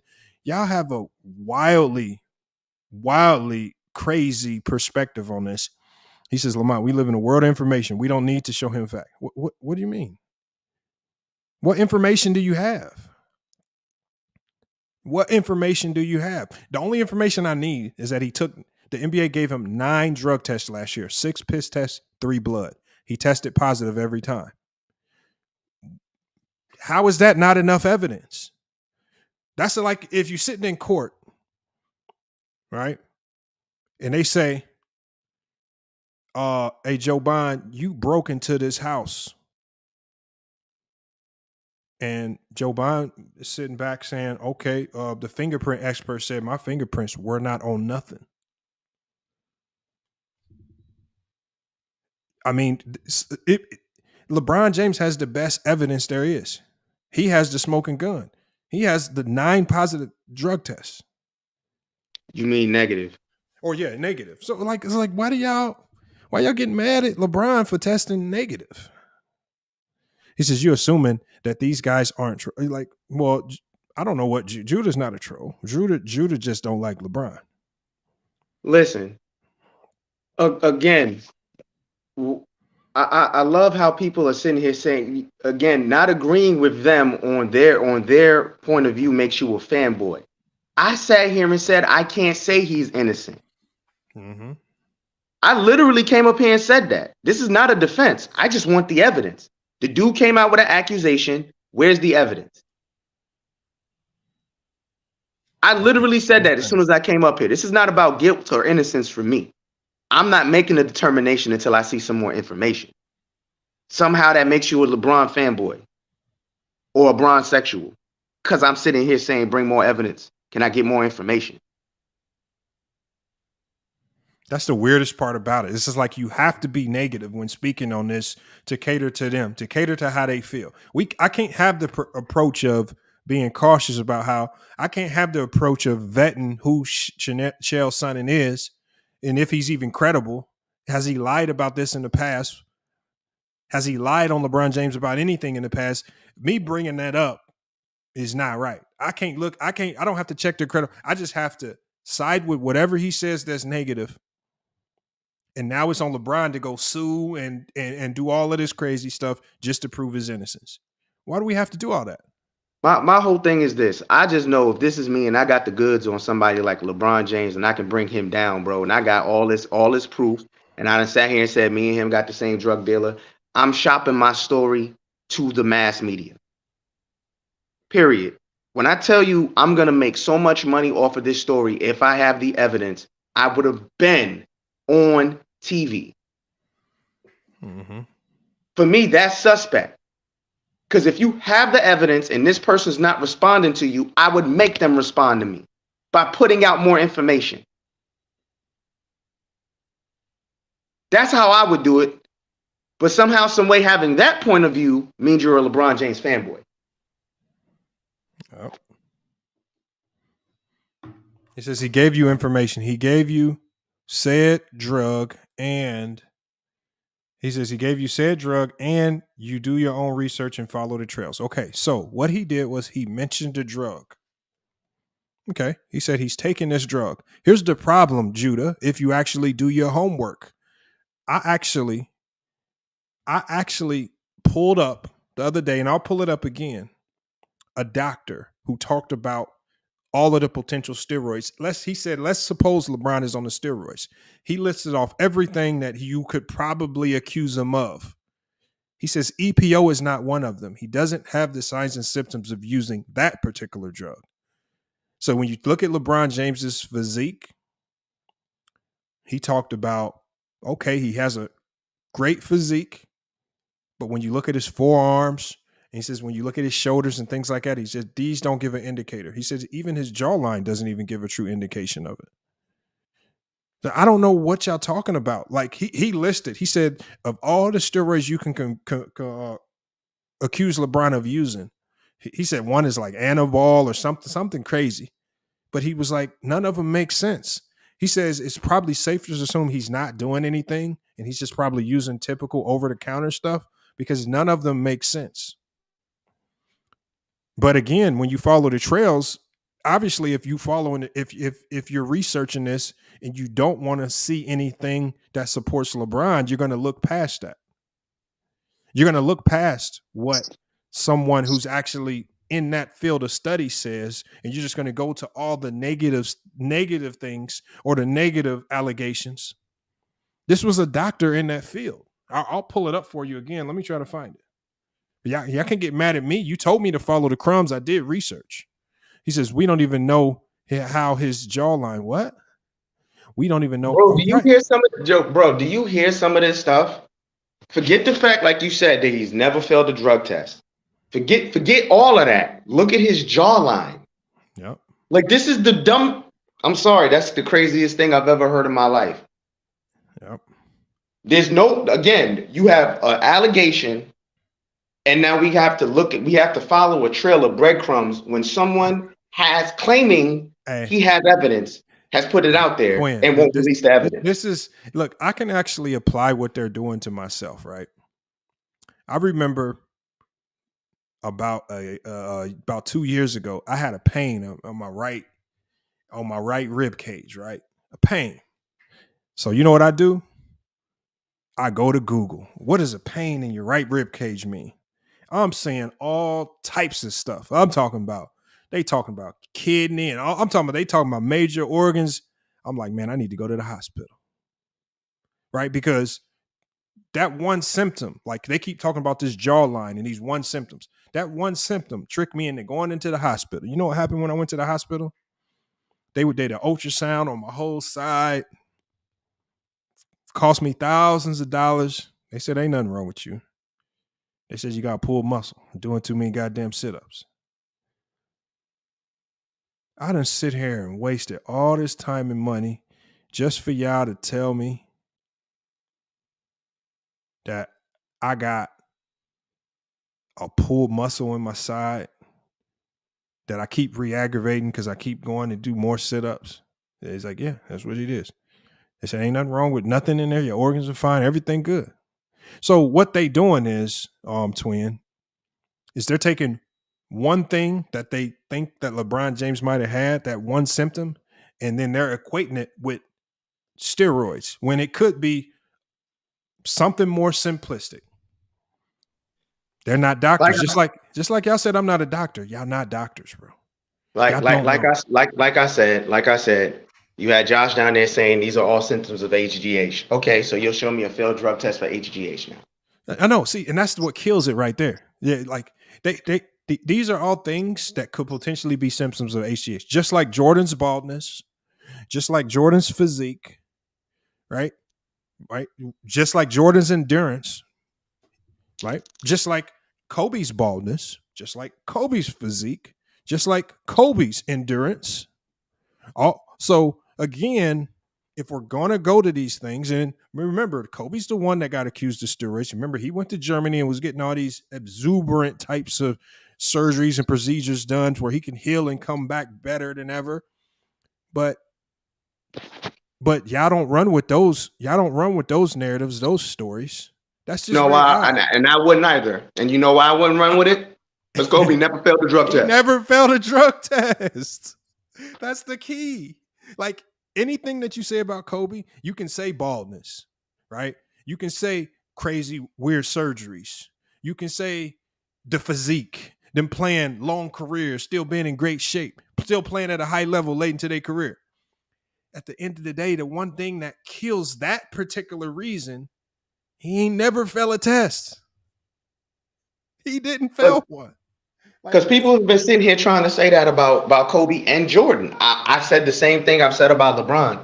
They didn't fail a drug test, so to me, all of that is moot. Look at that. He says, now I believe Kobe got something illegally done. Look, man, y'all got to stop, man. Y'all got to stop. But what brings you to that conclusion if you have no evidence of it? That's what I don't understand. Where's that belief coming from? That's what I'm confused about. For you to believe something, there has to be some credible reason for you to believe it. Even going to Germany and getting a surgery, that doesn't mean you did something illegal. Hold on. He says they didn't bulk up. First of all, Jordan was bench Gained like pressing. 15 pounds summertime over the course of a summer. Jordan was bench pressing 225s before and after games. Like, you talk about endurance. After playing an NBA game, he's going straight to the weight room hitting the 225s right off the bench. Like, it ain't, man, come on. Y'all got to stop, man. Like, and the thing is, the funny thing is all these symptoms you can apply to Kobe, LeBron, and Jordan all together. They all going bald. They all got great physiques. They all had endurance. They all played great late into their careers. But with LeBron, it's steroids. With the other two, it's just greatness. I'm just gonna ask. Anytime I hear somebody talk about this or say something about it, I'm literally, yeah, you're right. They found evidence though that they did use it though, right? Josh, didn't they find evidence that Lance Armstrong, after his career, used PEDs that stripped him of all of his Tour de France trophies? Yes or no? But they had evidence, right? Facts, Lord Juno. Tom Brady had a little acne, steroids. He couldn't just have no clogged pores on his face. He might have put the wrong Vaseline on his face, clogged up his pores, created an ingrown hair, got another pimple here. Yeah, that wasn't it, John. That wasn't it, Lord Juno. It was steroids. Like, it's just like the example that I gave.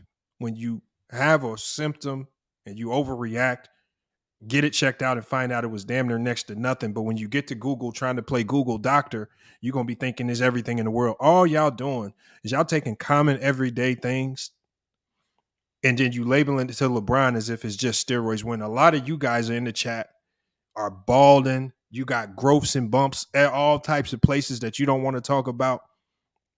Some of you guys with these same symptoms are walking around with bumps and growths and hair loss, but y'all ain't taking no steroids. Some of y'all know this stuff.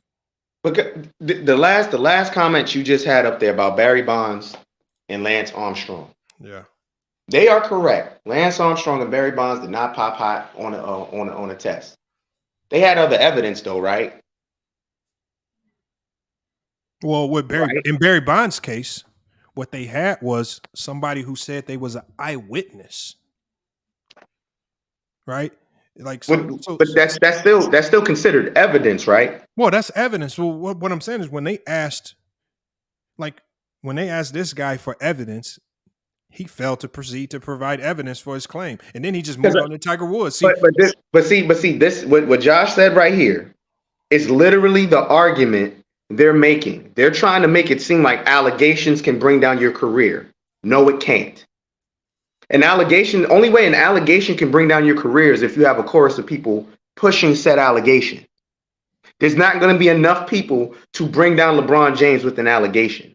Lance Armstrong and Barry Bonds came down due to the fact that they had other evidence besides drug tests. They can't strip you of nothing without evidence. So again, I'm going to ask again. Can we please see some evidence? I'm not sitting here saying he's innocent. Have you once heard me come up here and say he's innocent? I literally came up here and said I would like to see more evidence. Period. I'm not passing judgment without evidence. And when they say that Barry Bonds never tested positive, that's a lie. Barry Bonds did test positive. And that evidence of him testing positive was presented to the U.S. Supreme Court. I'm looking at it right here.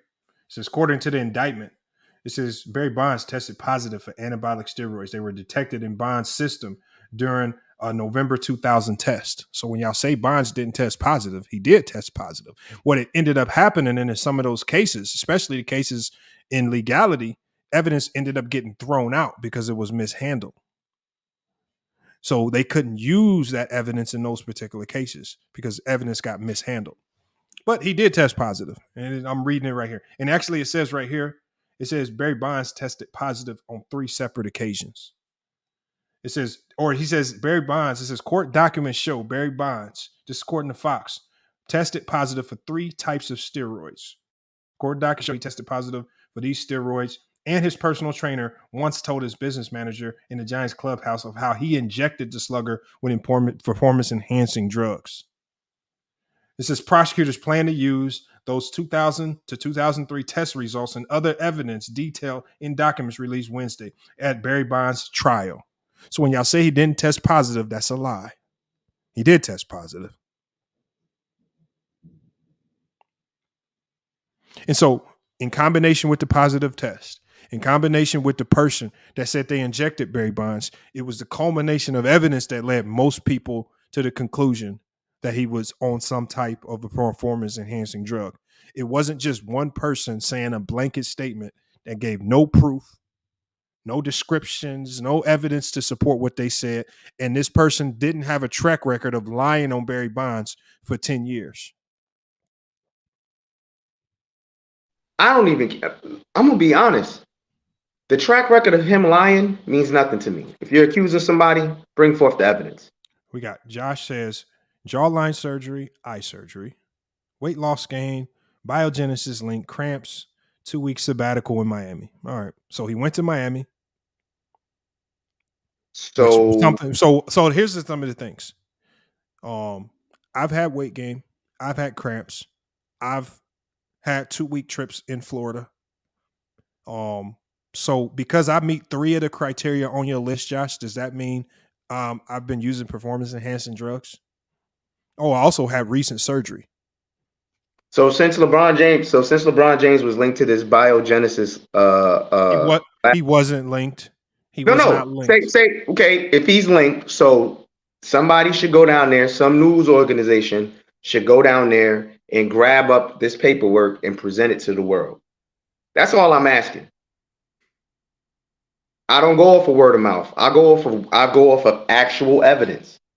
Having surgery does not mean you. Okay, hold up. So when you get certain surgeries, they can give you certain medications that actually helps you build that muscle back up, depending on the surgery you get. Did anybody know that? Well, look. Here's the thing. What they're doing, and what Josh is doing, is he's fighting all common sense and logic. Because so at the end of the day. So let's say I'm a judge, right? Let's say I'm a judge and let's say a defendant walks in. And this defendant walks in with almost every indication that he might be smoking crack, right? Mannerisms, the way he's acting, the way he smells, the way he looks, every indication that he's giving me that he's smoking crack. You know, at the end of the day, what the judge is going to do? He's looking for a drug test. Send him in for a drug test. I think that, man. So the thing is, so all of these, even in almost any other situation, even if I look and that person very well may come back, it might not have nothing in their system.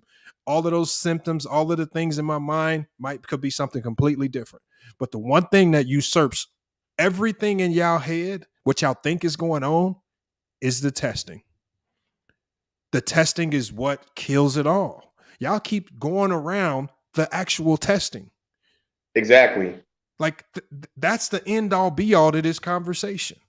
If he passes the test, he's good. Why do y'all keep going back to all of these other symptoms that you've Googled? Y'all Googled this. What y'all done is y'all Googled it. Y'all went to the one website, because there's also websites that will tell you these things aren't connected. You went to the one website that can potentially confirm what you're saying. Give him this confirmation. Yeah, so you're finding confirmation along with using what this guy said. But at the end of the day, if let's say the NBA thinks all of these things could potentially be true, you know what the NBA is going to do? They're going to say, hey, LeBron, we need to test you for drugs. And then what he's going to end up doing is LeBron's going to come back testing negative once again. And then when he tests negative again, like how many times does he have to test negative before you guys just leave it alone? Like you said, at this point, it's not gonna matter, bro. It's not gonna matter. It don't. This is hate of the man at this point. This has nothing to do with what's actually going on. This has nothing to do with right or wrong. This is just hate of the person, and it's sad. Because at the end of the day, I don't think the standards should change whether or not you like somebody. If somebody has done something wrong, if somebody has done something illegal, they should absolutely present evidence that you did something wrong and illegal. It shouldn't matter whether or not you like that person or dislike that person. That's what I'm saying. I would do this. I would sit here and have this stance for anybody. If you are a public figure and somebody says some shit about you, I need to make an informed decision. I can't just sit here and go by what somebody said, because anybody can say anything. Yeah. We got Josh says, why didn't Bonds get busted and it make the news in 98 if he failed a test? Because as I just read, Josh, it says the test that he was administered in November of 2000, not 1998. He says they found 3 positive tests for Barry Bonds from 2000 to 2003. I'm not for sure where you're getting 1998 from. But this is something that was reported on Fox News, and the U.S. government was using it as an evidence in a trial against Barry Bonds. Nobody said nothing about a 1998 test. Not for sure where you're getting this information. All right. So again, let it go. And then we got Vibe Star. He says he doesn't get tested. They announce when they test players. No, they don't announce when they test players. Players can announce when they get tested, and it's only up to the player if they want to tell everybody. Like when Donovan Mitchell told everybody he got drug tested, just like when Damian Lillard announced to everybody that he got drug tested. The league does not come out and publicly say what players they test and when. Players actually come out and say, "Oh, I was tested today." I was going to say I've never ever been able to look up a drug testing schedule for the NBA. Oh, Where's they lie? This is just delusional at this point, bro.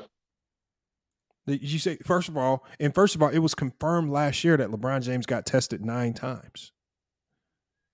So that means that the maximum amount of times you can test a player within a year is 9 times. That means 6 piss tests, 3 blood in 1 year.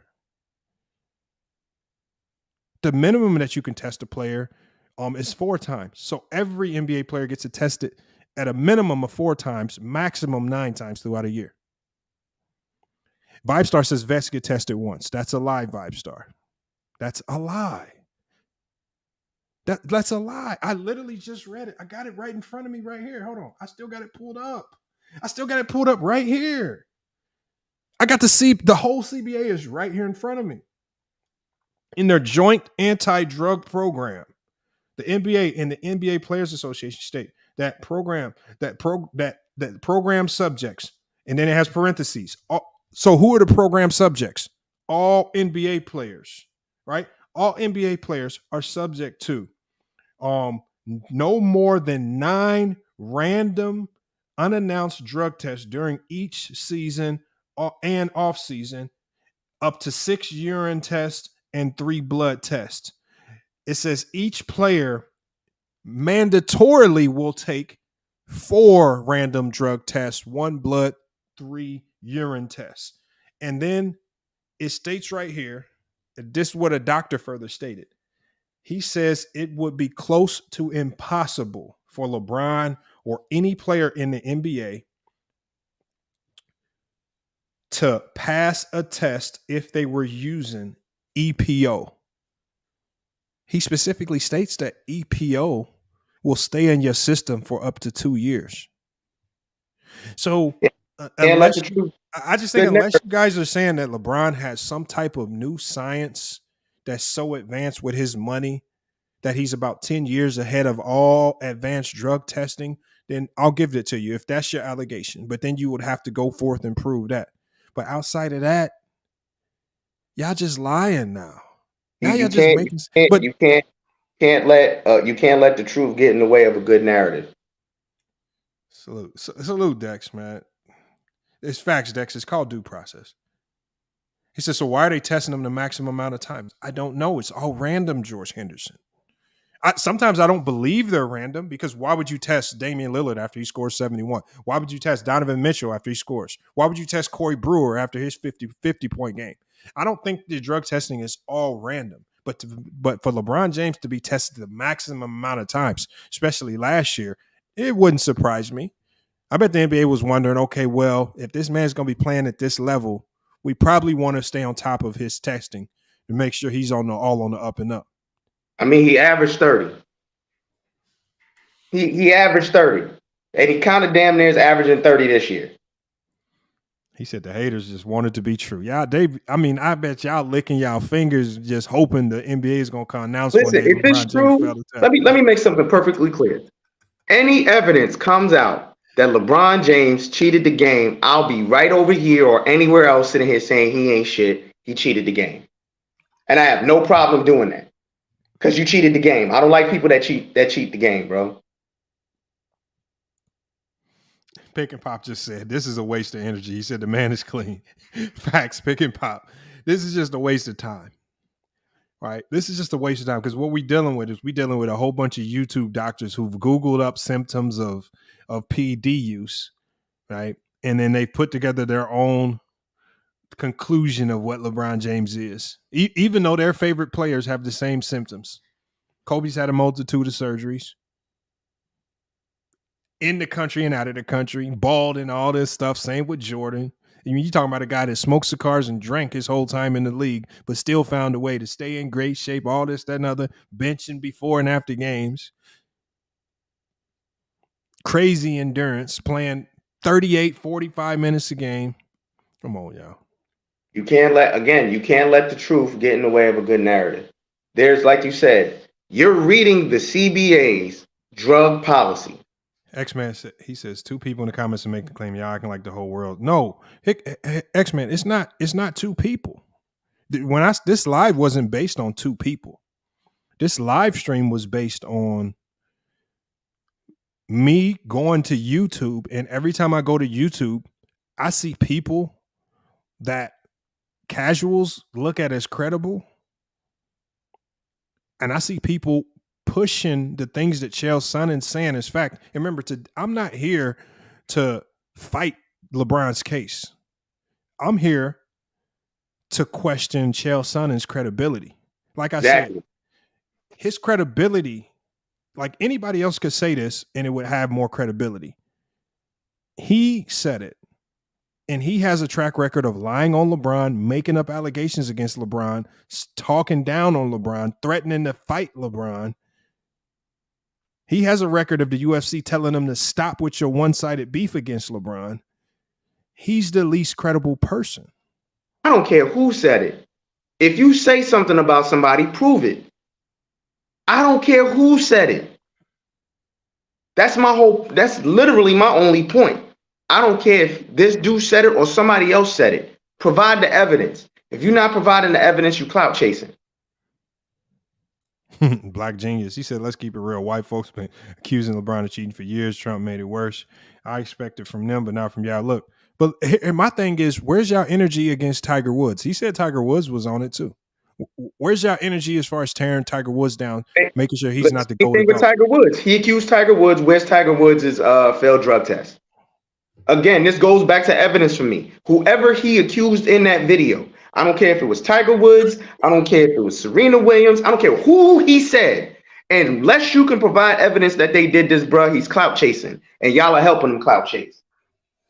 He said they tested LeBron James based on the fact that he was leading the league in fast break points. Facts. That's why they were testing him a lot, Dex. But he was getting tested. He says Tiger Woods.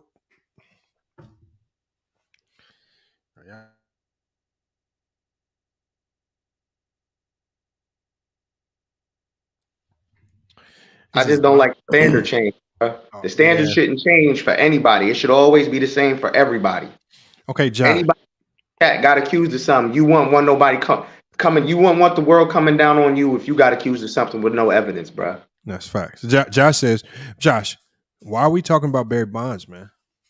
Honestly, look, if you want to go, if you want to go fight the arguments and the narratives about Barry Bonds, go do that. But that's Barry Bonds. Why the MLB did those things with Barry Bonds, I don't know.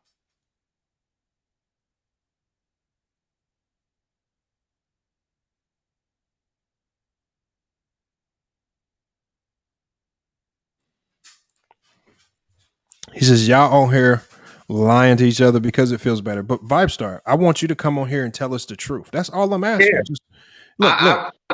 I wonder what lie have I told? I said this dude made an accusation. He hasn't provided evidence. Hold on. I want the evidence. I'm not. We can't address him no more. Josh and Vibe Star. Here we go. I put the link in the chat for you guys. Right. And then so I'm gonna also do you one better. I'm gonna put you both on timeout so you don't get tempted to just keep typing. Right? You don't get tempted to keep typing. So now you can't type. So now you have to just come on. So now both of y'all just gotta come on. Because you can't type no more. This makes me know never mind. Bro, I'm just wondering why the stand just changed for one person. I know how it feels to be accused of some shit. It don't feel good. But at the same time, you know why I never got in trouble when someone accused me of some shit? Because I didn't do it. I would hope that standard would apply to everybody. But for some strange reason, this dude could come out, say some shit about icons in our community, and people want to run with it because they don't like it.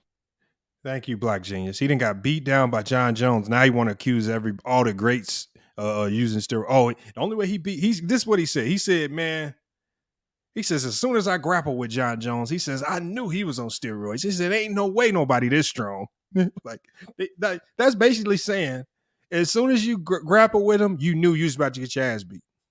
That's basically what you're saying. He says, as soon as I grabbed him, I knew he was on steroids. He was too strong. I was like, well, you basically just knew at that point in time you was about to get fucked up. That's all it means. Crazy part is John Jones did test positive for shit. He did. You know what that's called? The truth, and there was evidence. Why is it in this case I'm asking for the same thing and I'm sitting here trying to make somebody feel better? I just want the dude to present the evidence. They haven't. He's never tested positive. I know. That's all I want. Is some more information. Why is it asking these questions somehow, some way makes you anything other than somebody wanting the information? They're sitting here saying LeBron James should sue him and then we'll get the information. So basically, you're saying the accused person, and this doesn't have to just be LeBron James. This could be anybody else. The accused has to prove their innocence. Since when? Hey, look, twin. I'm gonna go ahead and shut this one down, man. I gotta go ahead and Thanks for letting me come up, bro. Salute, man. Pull up, man. Make sure you pull up tomorrow, man. I like your takes, man. I've been to other platforms, and the only thing they like to do is insult you if you don't go with the narrative. Hey, man, it is like whether I'm sure there's a lot we could potentially disagree on, man. It's not like that. It is what it is, man. Listen, I'm all for conversation. I don't have to curse anybody out. I don't have to toss insults. I'm going to literally just ask follow-up questions. If you're coming to me with anecdotal evidence with some shit that you saw on the internet to try to glue some shit together, no. These people, these athletes have a workplace that have drug policies. They have testing. So until you can show me a failed drug test, all that other shit is cap. Mm-hmm. And that goes for anybody. In any league, any profession. Until you can show evidence that somebody did something illegal or somebody cheated the game, you're clout chasing. It's cap. This shows that y'all are actually idol worshipers and y'all are actually just praying for somebody's downfall. And I don't understand why. That's crazy. But thanks for letting me come up, bro. All right, salute, man. I'm hopefully can get you on this one again tomorrow when we go live, man. But look out, man. Look. Hey, Herm, I don't know what's going on with y'all. Look, I keep telling people, when it comes to LeBron James, there's a ton of things that you can criticize him on. You don't have to make stuff up or go with fake narratives, right? You can stick to basketball and you can criticize the decision. If you want to criticize some of his mannerisms on the court, not being the best leader at times, right? If you want to criticize how he's criticized his teammates publicly, like there are things that you can criticize about him and potentially make a really good case if you just want to find ways to slander the man and you don't want to talk about anything positive. But the fact that a lot of you guys are running with the fake narratives, that tells me you're just running out of stuff. That just tells me right there, when you run with these fake narratives, you're just running out of stuff to try to knock. right? A lot of y'all have gotten debunked. He says Chael Sonnen is a woman beater and a rapist, but Herm, y'all don't care about that. And Herm, I've never heard you on anybody's panel say he's not credible because he's a woman beater or a rapist. Which to me, him being a woman beater and a rapist, those aren't the things that don't make him credible. It's his history of lying on LeBron James specifically that don't make him credible. Right? It's the same thing as like if I'm a detective, right?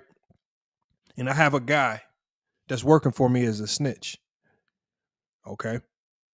This snitch that I get, he might be in the streets, he might be committing other crimes. That doesn't make him not credible. What would make this snitch not credible is if he has a track record of lying in open court on other drug dealers. So if he's been lying in open court on other drug dealers, why the hell would I use him as a snitch? Because the only thing the prosecution is going to say, well, didn't you lie on such and such and such in all these other cases? What makes you credible now? That's what's going to come into play. I'm just talking about his credibility. Y'all getting mad because he's not credible. Y'all getting mad, but this man didn't lie. This man's wife was hitting on LeBron and he got mad and said LeBron James said some sexually disturbing things to her. Like, y'all don't care that the man lied and tried that literally could have jeopardized his career. He says, I'm not getting on you about being wrong. What? About Ja Morant with the narrative you created? What are you talking about? What? What being wrong about what narrative? What? What that I didn't create a narrative. I can't create narratives. My platform's not big enough to create a narrative. What I try to do is I get you guys to think outside the box and think, and just like I said, Herm, actually, my live yesterday proved that I was right. All right. My live yesterday proved that I was right. Because Herm, like I said, you are a part of a lot of conversations where people were saying Ja Morant will be suspended for the entire year. What did I say, Herm? I said there's absolutely no way he's going to get suspended for a full year. I said the Players Association is not going to let them do him like that. And what happened? Adam Silver came out and said it's just an 8-game suspension, which is extremely fair in this case. He's never been in trouble before. He broke one of the rules. It was conduct detrimental to the league. He got a fair punishment. 8 games is fair. What are you talking about?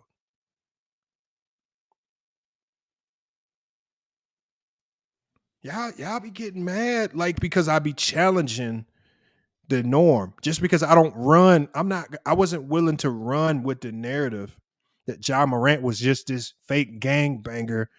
No, he just made a few mistakes. I'm not going to act like I know the man's whole character because he made a few mistakes. I'm not going to run around talking about this man needs all types of help because he made a few mistakes.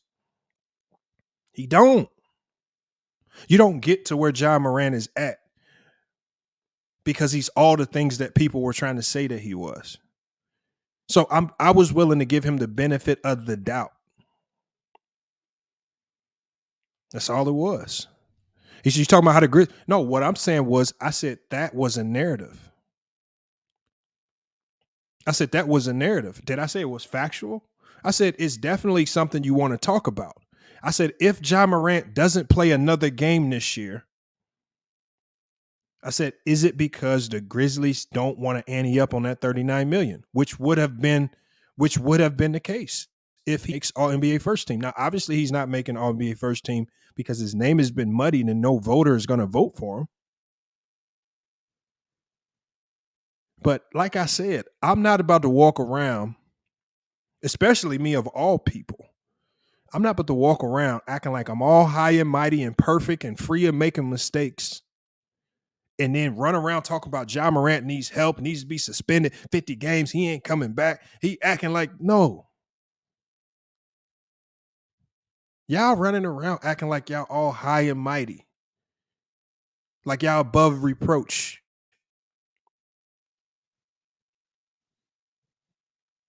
Right? Y'all be the first ones to cry talking about the legal system is against black people. They always trying to slam, but then y'all inviting the legal system to come take Ja Morant's freedom. He lucky he ain't in jail. Like, what are y'all talking about? He better hope he didn't carry that gun in his luggage. Well, just like I said, well, maybe it was one of his buddies' gun or something. Maybe he was just showing out with it. I'm not about to act like I'm all high and mighty like that. Thank you, Land of the Heartless. We all made mistakes. And you know what happens? We all hope when we make those mistakes. We all hope that when we make those mistakes, that somebody is going to have the empathy to give us a pass. Now, if you make the mistakes multiple time after time after time after time and time and again, then I can understand why you get slammed eventually. But when you early on, when you make those mistakes, the only thing you can really hope for is that somebody's going to have the common sense approach to be like, all right, let's go ahead and give them a pass this time. We're going to discipline you, right? We're going to give you some form of a punishment, but we ain't going to come down with the axe. The way people were talking, they wanted the NBA to come down with the axe. They wanted to smash an ant with a 2x4. Ja Morant's history is just an ant. Y'all wanted to smash that ant with a 2x4. Overkill. Stupid. Stop it. He says, you too simple-minded, Lamont. You attacking content creators, but not the white. I spent this whole stream talking about Chael Sonnen. Herm, you came in late. This whole stream, all the articles that I talked about, do you see the title of the video? Did you see the information that I put out? Right? What do you think this is, Herm? This is attacking Chael Sonnen's credibility. He lied on LeBron James here. He said LeBron James walked up to his fiance in 2013 and asked her if she had a TikTok in her blouse. Or are you happy to see me? Chael Sonnen lied on LeBron James and said that he saw LeBron James push a kid in a wheelchair to the side and say, I'm not taking a picture with you. He lied. The UFC had to tell Chael Sonnen, stop with this stupid one-sided feud with NBA superstar LeBron James. I attacked him. See, Herm, I brought all this up. This is all new information to you. See, now what you're going to do, Herm, you can take this information to those other platforms, and when they start talking about it, you can go and act like you did the research yourself. I did it for you, Herm. I don't care if you don't give me credit for giving you this information, because I know my name is not allowed to be spoken on a lot of other platforms. So you can take this information and you can go patrol around to these other platforms like Players Choice and Ticket TV and Kareem's channel. You can parade around these other platforms and act like you did the work. Now you look at Herb lying. Look at Herb lying. He says, no, I did. He says, I've been brought up the Bleacher Report from man, Herm, you gotta stop, bro. You gotta stop, Herm. You gotta stop lying, Herm. You gotta stop lying, bro. Prince Legend says, explain the Lakers loss, please. They're not a very good team. They're not a very good team without Anthony Davis and LeBron James. It's enough said right there. I mean, it's not rocket science at this point. I'm tired of explaining the Lakers' losses when Bron and AD are on the floor. They're not a very good team without them. Exactly, John Wick. He's just lying, man.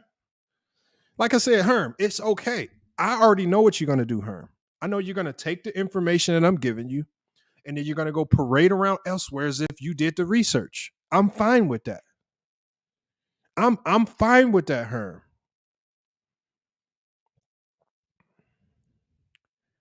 Right? But a lot of the stuff that I'm bringing up is a lot of the stuff that I talked about, Herm, is not one article. Like a lot of the articles that I pulled up aren't even Bleacher Report. This ain't Bleacher Report right here. This is from an MMA website. This right here, This is from an MMA website. It's called UFC Interview. This is not from no Bleacher Report. So I don't know what you read on Bleacher Report, but that's not my source. This picture right here, this woman right here, when Chael Sonnen in 2013, a lot of people didn't even know this happened. See, when I pulled up the TMZ report, when TMZ originally reported her that she was fawning all over LeBron, right? They titled it Chael Sonnen. So they actually took it down. Chael Sonnen's fiance fawning over LeBron. That pissed the man off. So then what he did, he flipped the story and tried to make it seem like no, LeBron was hitting on her, which was a lie. Come on, man. You got to stop it, her. See, I'm just killing his credibility. I'm just killing his credibility, her.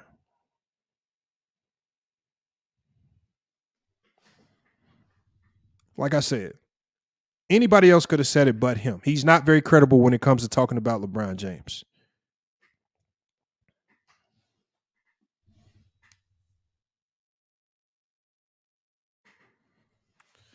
So look, Herm, you can't come up here now trying to tell me to go look at something from Herm. I spent all morning researching this.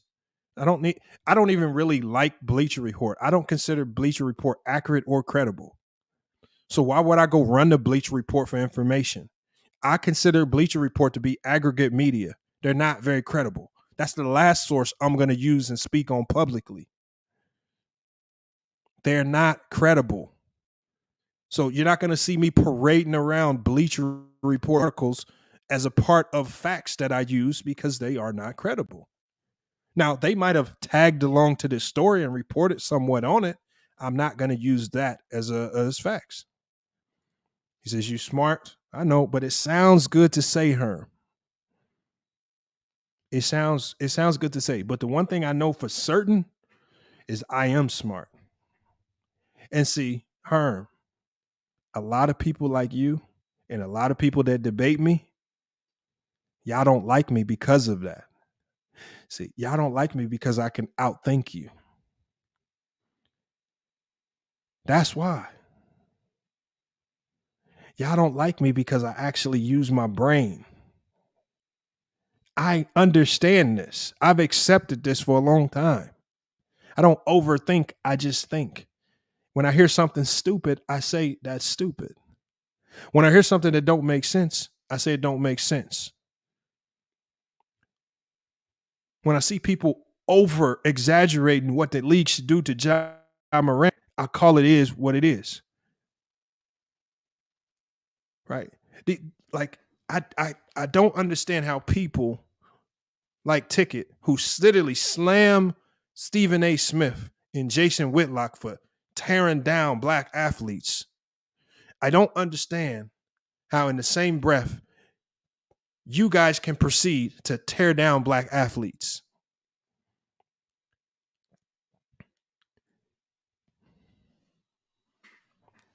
Term, you saying a lot of stuff that sounds good.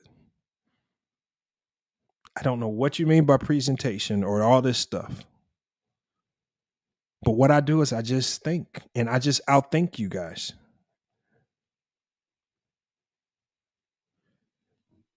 A lot of you guys, it's like Herm, it's like, I don't really, and this might be pretty brash, but I really don't look at a lot of you guys as like extremely intelligent people.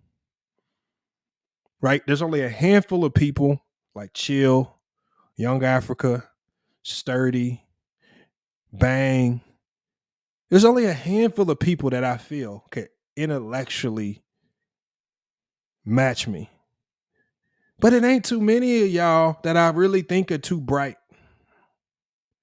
And Herm, you just happen to be one of them people that I just don't really feel like you just one of the brightest crayons in the box, man. And that's like not no shade. But when you lose to Mookie in a debate, it's hard for me to take you serious. Right? When Mookie is able to record your inconsistencies and then play it to you as an ether, I can't take you as very credible. Right? This is very similar to even with Mac Def. Mac Def lost to GOAT Mike in a basketball debate. it's gonna be hard for Mac Def to seem very credible in basketball conversations going forward because of that. This is just the reality of it.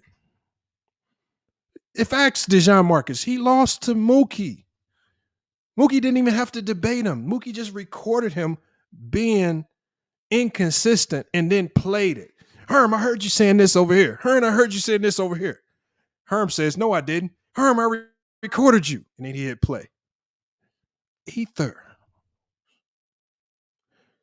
I just, like I said, I don't, like I said, it's hard. Like, y'all say, y'all, a lot of people that say they don't like me, especially people that don't know me, like people like T Price that will speak on me. I don't even know who he is. I've never had a conversation with him. But he says he had beef with me. He's like, how do I have beef with you?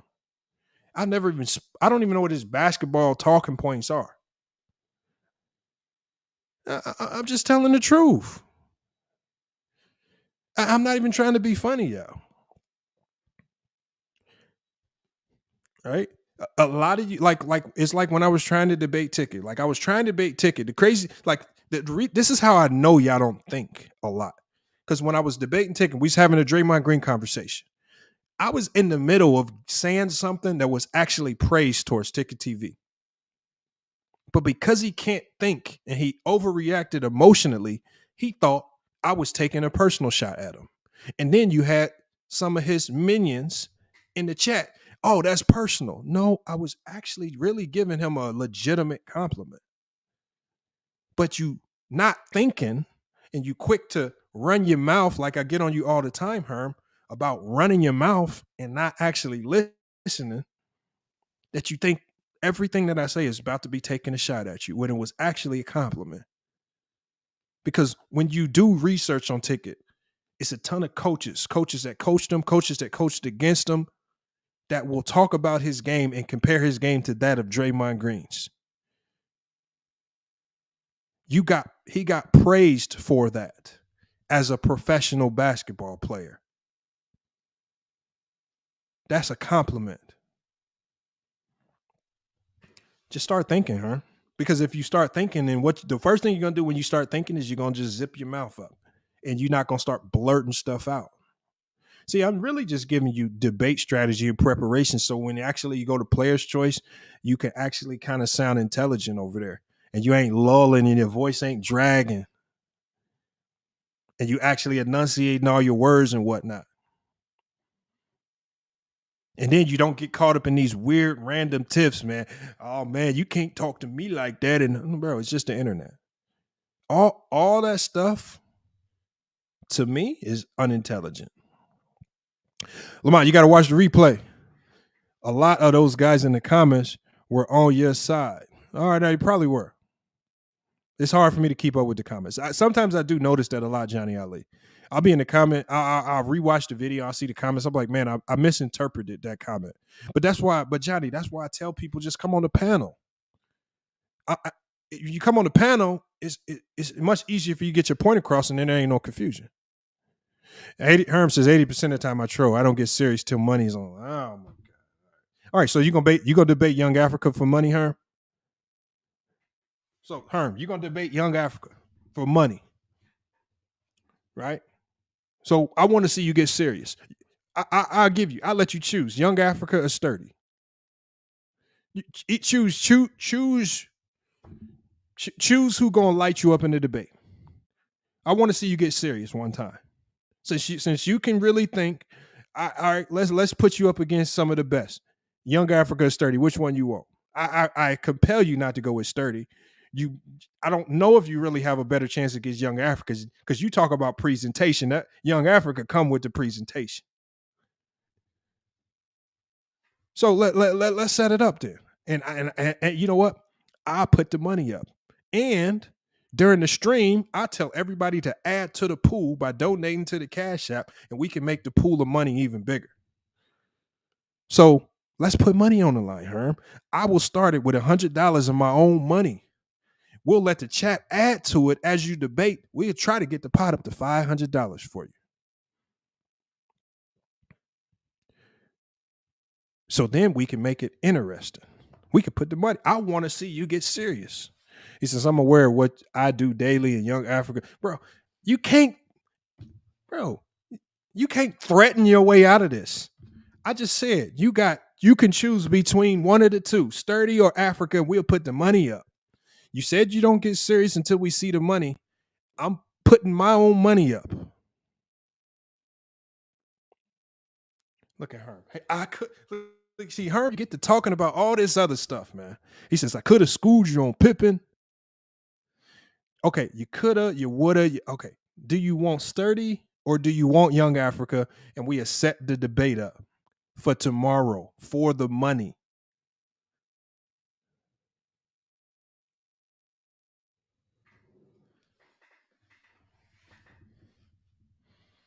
Choose your poison. Herm, choose your poison, Sturdy or Young Africa. Or do we got to send you down to the JV league and we got to put you up against Mac Def? Right? Do we got to where do we got to send you, man? Do we got to send you to the G League or something to go debate antisocial or something? You just said you can think. Now what he's doing, y'all, is Herm's silence. He's trying to think his way out of this one. He's trying to think his way out. He's trying to think of what can I say to get me up out of this? Because now you've set the precedence for when you get serious. And if we put money up and you say you get serious and you get destroyed in the debate, Herm, I know you don't duck. I'm just waiting for you to tell me who your poison is going to be. Young Africa or Sturdy. And I will set the rest up. I will make sure the debate's set up within the next 2 days. Just hit me up on IG. I'll get the number. We'll get the right time, everything. Hold on. Let me see if I can go text him now. Hold on.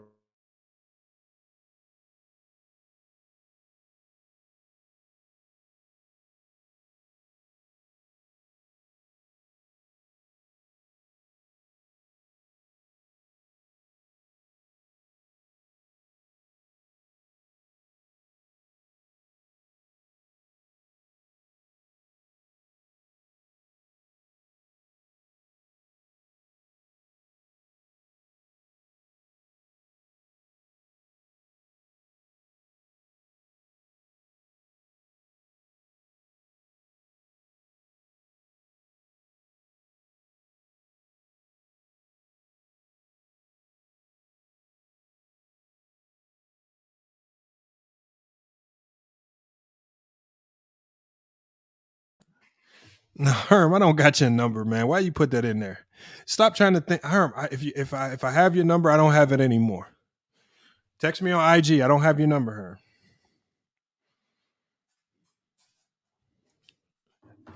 You gonna say I got your number? Most of your channel, he says most of your channel hate me. So shit, I know what it, bro. So now you trying to say, first of all, Goat Mike was hated on this channel. When Goat Mike beat Mac Def in the debate, that was a point in time where Goat Mike was hated. He was running around threatening people with fake guns and everything. He won the debate. Right? Antisocial lost a football debate over here to some random. It ain't, bro. When it comes time to vote, we saw True the King lose a debate. Or what did he lose? I forgot who he lost to.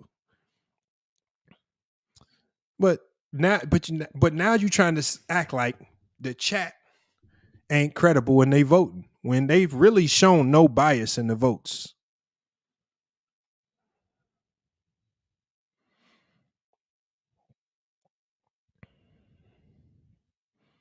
Come on, man. Y'all, you gotta stop, man. Don't do that to John Marcus, man. Go Mike is go Mike, man. And you know, like I said, man, people come from all different walks of life, man. You know, go Mike is go Mike. I mean, you know, for whatever you think of go Mike, for you know, for whatever his educational level might be, right? You know, obviously we you know, if you've done your research on Goat Mike, you know, it is what it is. But if you look at where he is now, like I've never seen a guy so diligent and loves his job so much. I mean, It's a lot of y'all embarrassed about some of the places y'all work. Go Mike takes pride in working at Walmart. He's proud to have a job, bringing in a paycheck every week. He's proud to have a channel, getting the donations every now and then to cook. He takes pride in it, so I'm not tripping. Now he says, "What's your highest level of education, man?" He says, "I'm not." He says, "I want to." It's Herm. Okay, Herm. Sturdy or Young Africa? Sturdy or Young Africa? Don't get to trying to use that this chat don't like you. That don't have not, because at the end of the day, regardless of what the chat vote is, right? If I feel like the chat vote is off and biased, I'm just gonna override it. Come on, let's stop trying to talk about just Sturdy or Young Africa, man. I feel like hey chat. I feel like I've given him enough time to decide who he wants to debate, because he said he can think. So I'm going to put him against two of the best thinkers. What's my highest level? Take a guess. If you say I overthink stuff, then you should be able to know.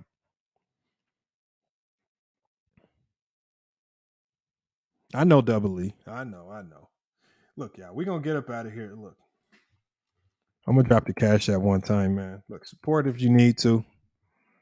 Definitely appreciate anything you guys throw into supporting the cash app, man. Definitely appreciate you guys, man. The channel is growing. We on the road to 100K subscribers, man. You know, hey y'all. Later this week, I'm gonna be having a stream. I'm gonna be doing a stream, really talking about YouTube monetization. Right, I'm gonna be showing you guys how much I make on YouTube. Right, and because I'm gonna be starting some courses. And this idea was brought to me by actually another company. This idea was brought to me by another company, and they said that they think I would be. I think they watched one of my videos just kind of talking about SEO. And so they said, we want to help you set up some courses, teaching some things about how to monetize your channel. Even if you turn off monetization on YouTube, they want me to talk about monetization in YouTube, monetization outside of YouTube, marketing your channel the right way. Right? Because you hear so many people, and I think this is one of the biggest flaws. Nothing against Ticket TV, but I think Ticket, he talks about other content creators that might have been on his platform, and he says, I made these guys. And he says, if it wasn't for me, their channels wouldn't have grown. And I think that's a misstatement, because it takes a lot more than just knowing one YouTuber. Unless you're talking about somebody like Mr. Beast, it's going to take a lot more than that to grow on YouTube. And so when you see people like Mookie, who's grown his platform, A Weezy Bang, who's grown his platform, True to King, who's growing his platform, even Goat Mike, who grew his platform, it takes a lot more than just one person to build you up. Some of these guys are actually doing things. Maybe not the perfect strategy. Even I don't act like I have the perfect strategy. There's probably other people who do it better than me. But you have to give them some level of credit as content creators for building up their platforms, because it takes a lot more than just one person. Like, I've given a ton of people shout outs, and it doesn't always lead to them getting 1,000 subs. It actually takes that content creator getting to work. So we're going to we're running some courses on YouTube monetization. And the best thing about some of the strategies I'm going to be talking about, it works in almost any business. Yeah, big art too. You know, that's like Bang is not going to, like, Bang probably helped show Art the work ethic on how to consistently go live and do things with, the graphics and but Big Art's growth is based on Big Art's work. I just don't see Bang running around, because I think Bang understands the work that it took to get to where he is. I don't believe he's going to run around talking about he created Big Art. I mean, it takes a lot more than that. I mean, if it was that easy to make YouTube channels, I would have made 10 FYF channels, and I would have had 10 channels with 75,000 subscribers. If it's that easy to blow up another channel. Y'all see my second channel, I'm barely at 2,000 subscribers. But the reason why that channel is at 2,000 subscribers, I'm not putting as much time into that channel as I am this channel. I put more content and more attention to this channel, so this channel is getting the growth. That channel over there is stagnant because I'm not putting the time and work in. Don't matter who shouts that other channel out, no matter what anybody says or does about the channel, it's not going to grow until I start putting the work in over there. So again, if you guys got businesses, t-shirt lines, clothing lines, business ideas, you got any websites out there, I'm going to be running some courses again with the help of some partners who's going to help me create these study sessions. We're going to be talking about how to monetize your business and things like that. All right, we're going to be, and I'm going to be doing a live stream this week to kind of talk about that, let you guys know what the course is going to be offering, and then we just going to get to teaching you guys. Because all it takes is for me to show you one time, and you don't need me no more. All right, you can just off and run it. So it's not no subscription, anything like that. But we definitely want to get these courses out there. I just think it's a great idea, and I think it's best to use their platform to push it, because obviously we do sports over here, and it's tough to get off topic a lot. Salute to Chris in there. Cuba Stark says, yeah, YouTube, sometimes the YouTube algorithm is not very nice. But see, Cuba, the one thing that I've noticed too, though, is you can always fix yourself in the YouTube algorithm, because I know there was a period of time where I stopped doing videos for like 3 months. No lives, nothing. Probably like 2.5 months. Kind of messed up my momentum in the algorithm. But you just got to grind to get it back. And there's a lot of secrets. There's a lot of things you want to understand about SEO that can really help you, Cuba. So let's not blame the algorithm. The algorithm is just a program. Programs are designed to do what it's designed to do. So if you understand the algorithm, then you can get your channel back right. So, it is what it is. So when y'all see content creators and their channels look like they got stagnant, like when you look at Carcino, even when you look at Kwame Brown's channel, right? A ton of growth up into a certain level, then it just gets stagnant. I mean, you have to ask yourself, okay, you rode the wave of popularity can only take you so far, but then you actually have to start putting in the work, the marketing, the strategy, the SEO strategies and things of that nature. You have to start grinding that way. And then you have to know the tricks of the trade. Maybe you don't have a big marketing budget. So if you don't have the big marketing budget to pay YouTube ads or Google ads to promote your video, maybe you don't have the budget to get some of these automated AI resources like vidIQ. Then how do you supplement that with some of the free resources? We're going to be talking about all that. Team Lil Corey says YouTube Shorts is key. And you know what, Team Lil Corey, I've been toying with the YouTube Shorts, but I think I've figured out a trick. Because Team Lil Corey, I think the one trick is YouTube Shorts will get you a ton of subscribers. But then how in turn, because one thing I noticed about the subscribers who subscribe through YouTube Shorts, those same subscribers don't generally tend to get notifications of the live streams. They don't pull up to a lot of the live streams. And now you have to ask yourself, okay, they got subscribed through the shorts, but why are they not pulling up to the live stream and the live stream content? What's going on there? Right? Because I think I got a couple shorts with millions and millions of views.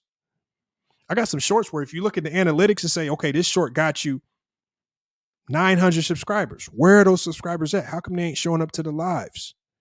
And so I think that's something I'm going to be talking about in these channels is how do you convert those new subscribers from the shorts?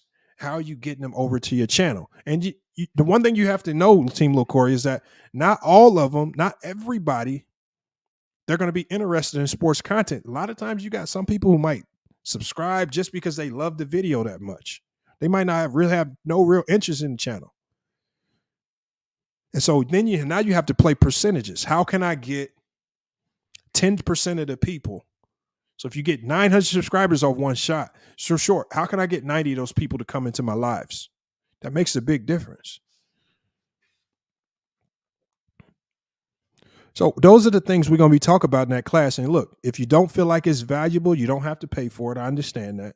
But if you have a business, if you have a YouTube channel, if you have a platform anywhere else, it's going to be valuable, right?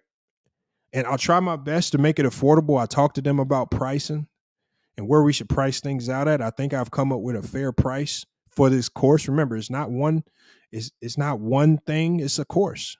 We're going to cover a multitude of topics and we're going to have courses. And so if you're an up-and-coming content creator, I think there's a lot of things that I learned about SEO and building my own businesses outside of YouTube. And the best thing about me is when I started building my businesses outside of YouTube, I didn't have much money for a marketing budget. So I had to find ways to market without much of a marketing budget. You got other people who start these websites and businesses, but they might have a $10,000 marketing budget. They might have been able to go to the bank and get a big loan. And they can get, that's kind of the cheat code, because then you can pay for the Google ads. And not only can you pay for the Google ads, you could pay for a Google ad expert to come in, and it's kind of the cheat code. But it's not cheap. And so this channel's obviously going to be for the people without that big time marketing budget, and you just looking to get the traction so you can start bringing in revenue so you can pay for those better forms of marketing. So it is what it is now. But salute to Lakers and 6 ENT. Appreciate Team Lil Corey, Cuba Starks, Ray DeRazzo, Alex Fitzgerald. Alex Fitzgerald says, it grew my channel back in 2011. 1,600 subs, got hit with copyright strikes. I got to figure out a way to start over.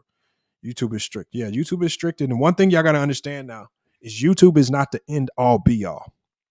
Okay? YouTube is not the end all be all. This is something I'm going to be talking about in my courses. You want to use YouTube for what it is, but don't come in the door thinking YouTube is going to be your big money maker. Right? My biggest money maker with FI is not YouTube. My biggest money maker is with Newsbreak. These same videos that I put out on YouTube, I make 30 times as much putting it on Newsbreak. And that's not that. And I might be underselling it. So like a video on YouTube where I might get 10K, 14K views, potentially dollars. If I get 10K, 14K views on Newsbreak, I make like $6,500.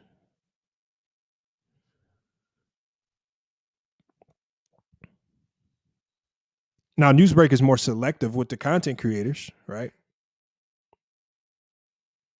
It's more selective, right? You got to get approved to sell over there. So to even get to a platform like Newsbreak, you have to build yourself up other places. So you have now what is called a social presence. Are you relevant in the sports circle? See, you can't just be like Cuba, just randomly talking about sports every now and then and just try to go to Newsbreak. Can't do that. So it is what it is, y'all. Nah, it's Cuba. I'm just joking with you. But look, y'all, man, look, FYF Sports, man, another great podcast episode, man. Make sure y'all keep tuning in for these videos, man. We got a lot of different lives coming up, a lot of new stuff coming for the channel as we try to get to 100K subscribers. I'm definitely trying to get to that plaque. That's going to be an awesome moment to get that YouTube plaque. That's going to be big time. All right. So we looking to get to 8K. We're going to take it step by step, man. The goal is to get to 100K, man. It only helps with you guys, man. He said I made the list, man. Hey, salute, man. I've been trying so hard to make the list, man. I'm glad. That's like an honor now. It's like an honor, man. Look, FYF Sports, man. Another great podcast episode.